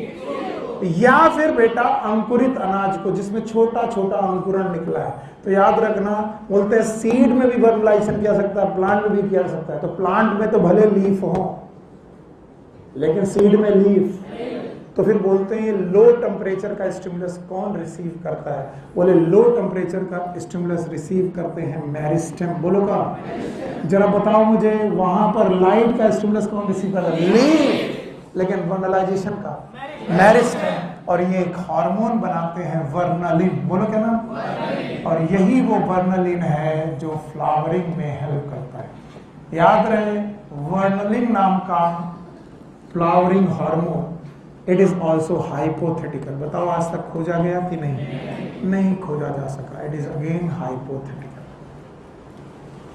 So this was the vernalization given in your NCERT. NCERT में तो बहुत कम दिया है, मैंने उसको बहुत ज़्यादा बहुत ज़्यादा एक्सप्लेन करके पढ़ाया है। बताओ, वर्नलाइजेशन में 3 चीज़ें याद रखनी। बताओ, टेम्परेचर लो चाहिए कि बेटा चिलिंग? लो का मतलब फ्रीजिंग। क्या क्वांटिटी और क्वालिटी दोनों में चाहिए? कितनी quantity? It is a quality 5 to 10 और क्वांटिटी 1-20 से 1 महीने तक। कहाँ पर? खेत में, रेफ्रिजरेट। चिलिंग ट्रीटमेंट कहाँ कर रहे हो? रेफ्रिजरेट। सीड का कर रहे हो, इसका मतलब मेरिस्टेमेटिक टिश्यू में है। बताओ, क्या ये 2 वैरायटीज जो हैं वो वीट में हो सकती हैं, राई में हो सकती है, मेज में हो सकती है? क्या ये अलग अलग तरीकों से ग्रो किया जा सकता है? लो टेम्परेचर डाल करके हम लोग इन्हें जल्दी फ्लावर कर सकते हैं। देर में कि जल्दी? जल्दी। क्या बाइनियल पौधों को एनुअल की तरह ग्रो कराया जा सकता है?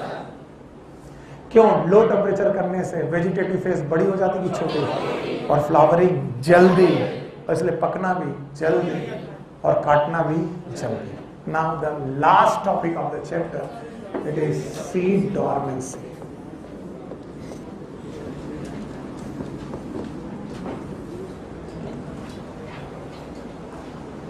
ओके, पहले तो कुछ नॉर्मल बातें, नॉर्मल सीड की बात करते हैं। जब भी कोई नॉर्मल सीड राइपेंड हो जाता है, पक जाता है, सुन लो यार, तो पकने के दौरान इसमें दो प्रोसेस होते हैं। एक डिहाइड्रेशन, यानी वो सीड सूखने लगता है। चना जब पक जाएगा हरा रहेगा कि भूरा होगा? क्यों? क्योंकि उसका पानी बढ़ रहा कि कम हो रहा? कम हो रहा है। Dehydration and desiccation.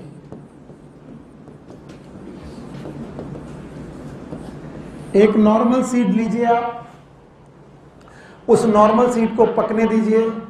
Normal seed पकने के बाद डिहाइड्रेट और डेसिकेट हो जाएगा, पानी खत्म हो जाएगा, उसका सूख जाएगा, टाइट हो जाएगा, हार्ड हो जाएगा, डेसिकेशन, हार्डनिंग।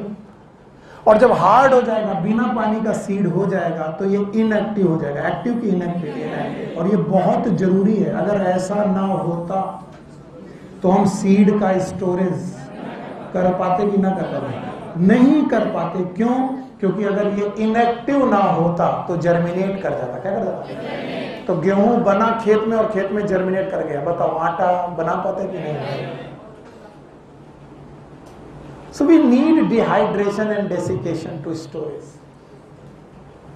तो हमने डिहाइड्रेशन और डेसिकेशन की वजह से इनएक्टिव हो गया। इनएक्टिव का मतलब इसके एंजाइम जितने थे वो सब इनएक्टिव है, एंजाइम इनएक्टिविटी आ गई।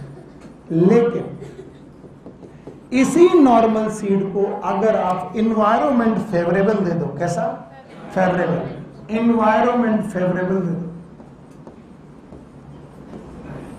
और फेवरेबल इन्वायरमेंट का मतलब है इसमें वाटर दे दो, ऑक्सीजन दे दो, ऑप्टिमम टेम्परेचर दे दो, लाइट दे दो,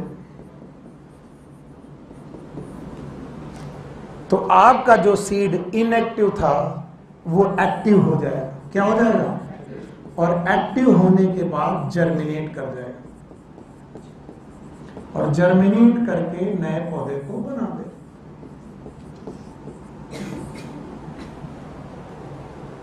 सो these are the normal seed.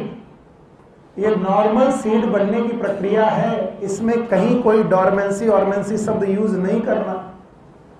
Normal seed जब भी पकते हैं वो पानी खत्म करते हैं, हार्ड होने लगते हैं, डिहाइड्रेशन और डेसिकेशन होने लगता है, और इसलिए वो क्या होने लगते हैं? इनएक्टिव। उन्हें स्टोर किया जा सकता है, लेकिन जैसे ही एनवायरनमेंट से उन्हें क्या मिलेगा? पानी। इसीलिए आपकी मम्मा जहां पर भी गेहूं रख रही वहां मॉइस्चर जाने दे रही है। बारिश के समय पर वो जब उनको लगता है एनवायरनमेंट में मॉइस्चर है, उन्हें लग रहा है कि उनका रखा हुआ गेहूं हो सकता है गीला हो गया हो, तो छत में सूखने के लिए डालते। क्यों? ताकि कहीं वो रखे रखे ही जर्मिनेट ना करे। क्योंकि वाटर, ऑक्सीजन, टेम्परेचर, लाइट मिलते ही बताओ आपका सीड बचेगा कि जर्मिनेट कर जाएगा। बट दुनिया में कुछ ऐसे सीड भी हैं जिन्हें हम लोग बोलते हैं डॉर्मेंट सीड। बोलो क्या नाम? ये डॉर्मेंट सीड भी इनएक्टिव सीड है। एक्टिव की inactive? Inactive. These are inactive seed. और इन इनएक्टिव सीड को तुम फेवरेबल एनवायरनमेंट भी दो, एनवायरनमेंट इनका फेवरेबल कर दो, तब भी देयर इज नो जर्मिनेशन।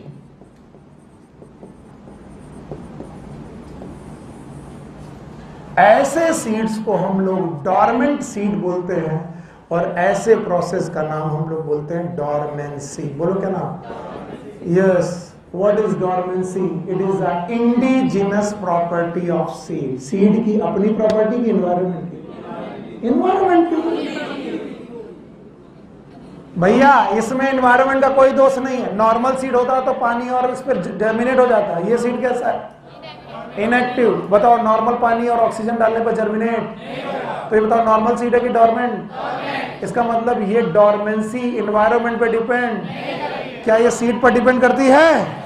तो what is dormancy? It is a indigenous property of seed. आंतरिक प्रॉपर्टी है किसकी? Seed, which make seed inactive and not germinate even in the favourable environment condition.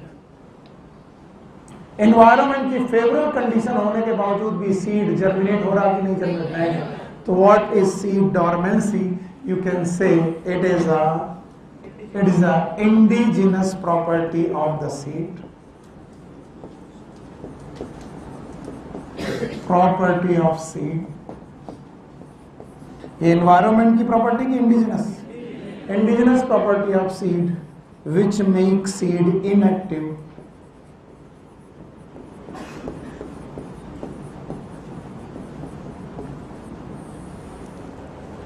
and it will not germinate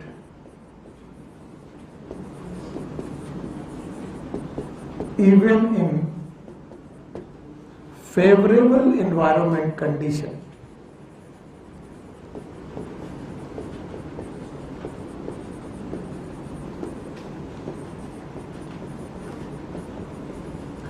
favourable environment condition आने के बावजूद भी ये seed को germinate करेगी कि नहीं करेगी कि नहीं करेगी?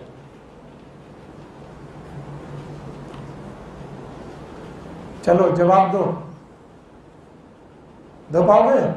चलो मिटा रहा हूं। नॉर्मल सीड याद है? जब पकेगा तो दो प्रोसेस आएंगी, एक और दूसरा सीड इनएक्टिव हो जाएगा, एंजाइम इनएक्टिव हो जाएंगे। लेकिन अगर एनवायरनमेंट फेवरेबल हो तो सीड जर्मिनेट कर जाएगा। ये डोरमेंट सीड है कि नॉर्मल सीड? क्या कोई डोरमेंट सीड भी होते हैं? क्या ये भी डिहाइड्रेट और डेसिकेट करते हैं? डिहाइड्रेट डेसिकेट करने के बाद एक्टिव होगा कि इनएक्टिव? अब इनको एनवायरनमेंट के फेवर में दो, बताओ ये जर्मिनेट होंगे कि नहीं? हाँ होंगे। तो ये नॉर्मल सीड है कि डोरमेंट? और इस सीड, इस प्रॉपर्टी का नाम डोरमेंसी। फिर से बोलो, बताओ डोरमेंसी की डेफिनेशन बता पाओगे? What is dormancy? Environmental property की seed property? It is the property of seed due to which seed become inactive, seed become and not germinate even in favorable environment condition. Environment की favorable condition में भी वो germinate। Yes or no? Now the cause, क्या क्या कारण हो सकते हैं? पहला कारण, it is seed coat।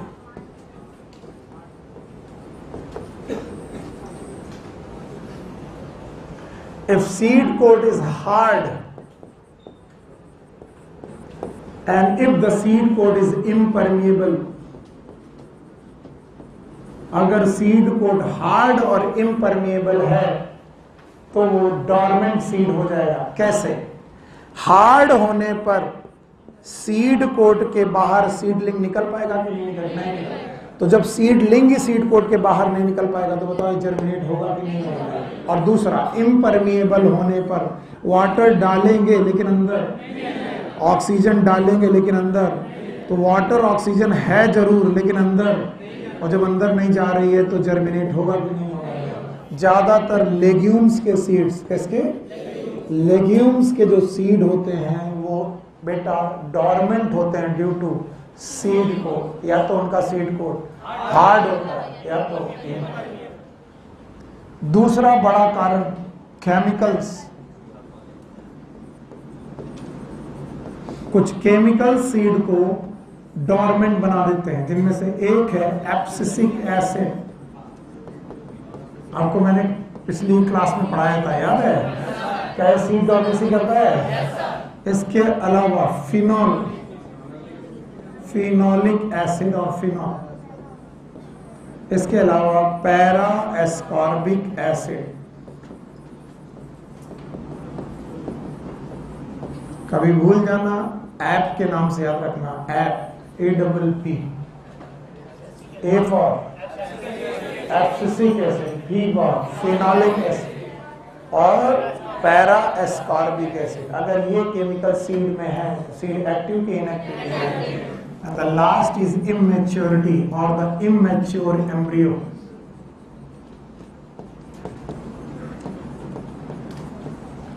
तो सीड डोरमेंसी के तीन बड़े कारण।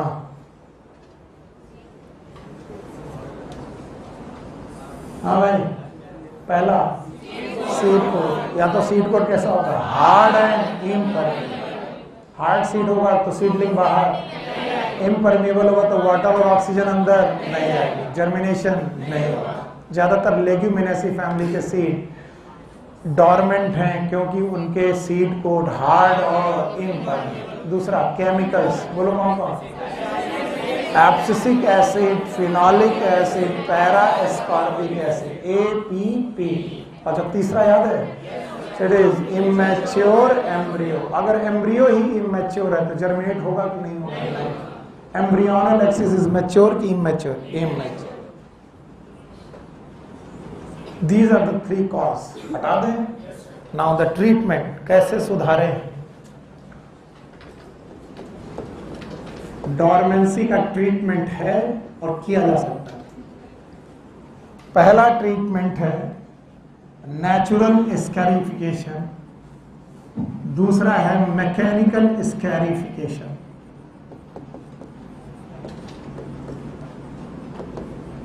तो पहले हम लोग मैकेनिकल स्कैरिफिकेशन का मतलब समझते हैं। स्कार का मतलब क्या होता है? दाग।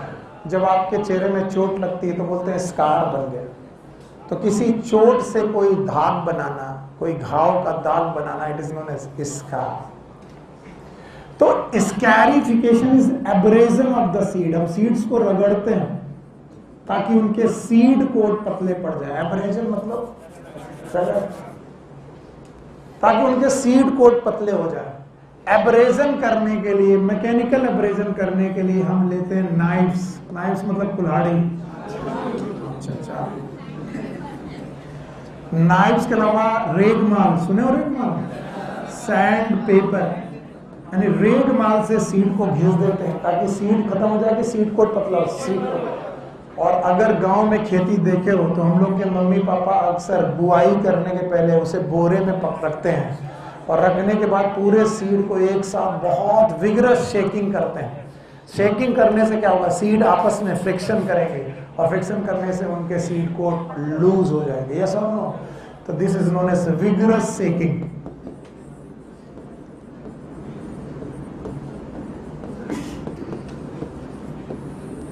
तो ये मैकेनिकल तरीके हैं। मैकेनिकल मतलब जो हम लोग कर सकते हैं। चाकू से एब्रेजन कर सकते हैं, उनके चाकू से उनके सीड को काट सकते हैं। सीड को काटेंगे कि बेटा सीड को? सीड को। दूसरा सैंड पेपर, रेगमाल से उनको हम लोग पतला कर सकते हैं। तीसरा विगरस से, आपने देखा होगा गमछा रहता है उनके पास, बुआई के पहले गमछे में सीड लेंगे, बंद करेंगे बहुत तेजी से। ऐसा करने से क्या होगा?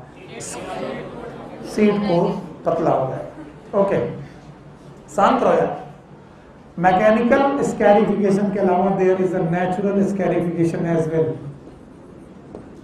हम नेचुरली स्कैरिफिकेशन भी कर सकते हैं, यानी नेचुरली उनके सीड कोट को पतला किया सकता है। There are some former helping bacteria, वो सीड के साथ बैक्टीरिया डाले जाते हैं और ये ऐसे बैक्टीरिया हैं जो सेलुलोज को फीड करते हैं। किसको? और seed coat is made up of cellulose, तो उनका सीड कोट लूज पड़ जाता है।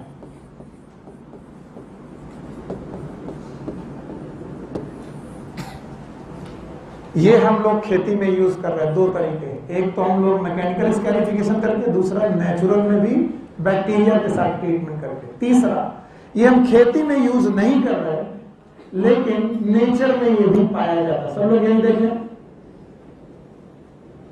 सम सीड ये डाइजेस्टिव ट्रैक्ट से होकर गुजरते हैं और वो भी बर्ड के डाइजेस्टिव ट्रैक्ट, पक्षियों के। अब ये इतने खतरनाक इनएक्टिव सीड है कि पूरे डाइजेस्टिव सिस्टम को पार कर जाते हैं। डाइजेस्ट ही नहीं होते। चिड़िया खा गई लेकिन डाइजेस्ट नहीं हुए, और डाइजेस्टिव ट्रैक्ट को पार करके उनके फीकल मैटर के बाहर आते हैं और तब आने के बाद वो एक्टिव हो जाते हैं। कैसे हो जाते हैं? एक्टिव। पीपल और बरगद के बीज ऐसे ही है, इसीलिए तुमने पीपल के पेड़ों को दीवालों में पाया। क्यों? क्योंकि दीवार में लोग बुआई करते हैं, फिर पक्षी इन सीड को खाने के बाद बीट करते हैं जो दीवार में गिरती है और दीवार में वो सीड पड़े रहते हैं। और मॉइस्चर पाके दीवारों पे उग जाते हैं। इसका मतलब किसी डाइजेस्टिव ट्रैक्ट से अगर कोई चीज़ गुजर गई तो क्या वो एक्टिव हो जाएगी? यस। तो सीड डाइजेस्टिव ट्रैक्ट से गुजर जाए तो भी एक्टिव हो जाए। So these are the natural way. इसके अलावा देयर आर सम केमिकल्स, कुछ केमिकल्स हैं जो आपकी सीड टॉलरेंसी खत्म कर सकते हैं। इनमें से कुछ हैं नाइट्रेट्स, इसके अलावा जिब्रेलिक एसिड, मैंने पढ़ाया था जिब्रेलिक एसिड एब्सिसिक एसिड के अगेंस्ट काम करता है, याद है? Most of the function of abscisic acid and gibberellic acid are synergistic and antagonistic. एक और हार्मोन बताया था इथाइलिन, याद है? पीनट सीड, याद है? पीनट सीड के जर्मिनेशन में हेल्प करता है। तो बताओ कौन कौन से केमिकल हैं जो आपकी डॉर्मेंसी कम कर देंगे? Nitrate, gibberellic acid, ethylene. तीसरी पंचमो अध्याय, वृंदावन बिहारी लाल, पांचवा अध्याय समाप्त हुआ। इसी के साथ प्लांट फिजियोलॉजी समाप्त हुई और कल से ह्यूमन फिजियोलॉजी। हाँ,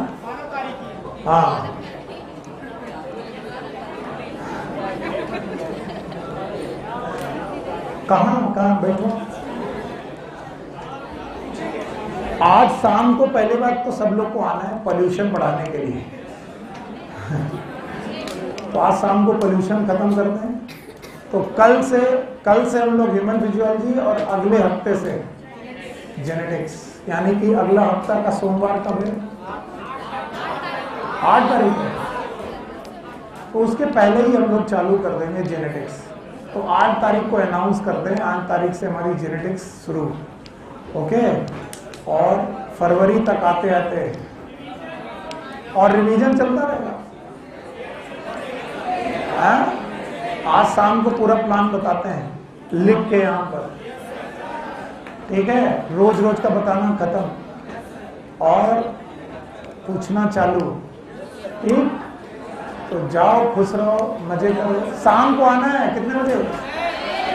ठीक है, गुड लक।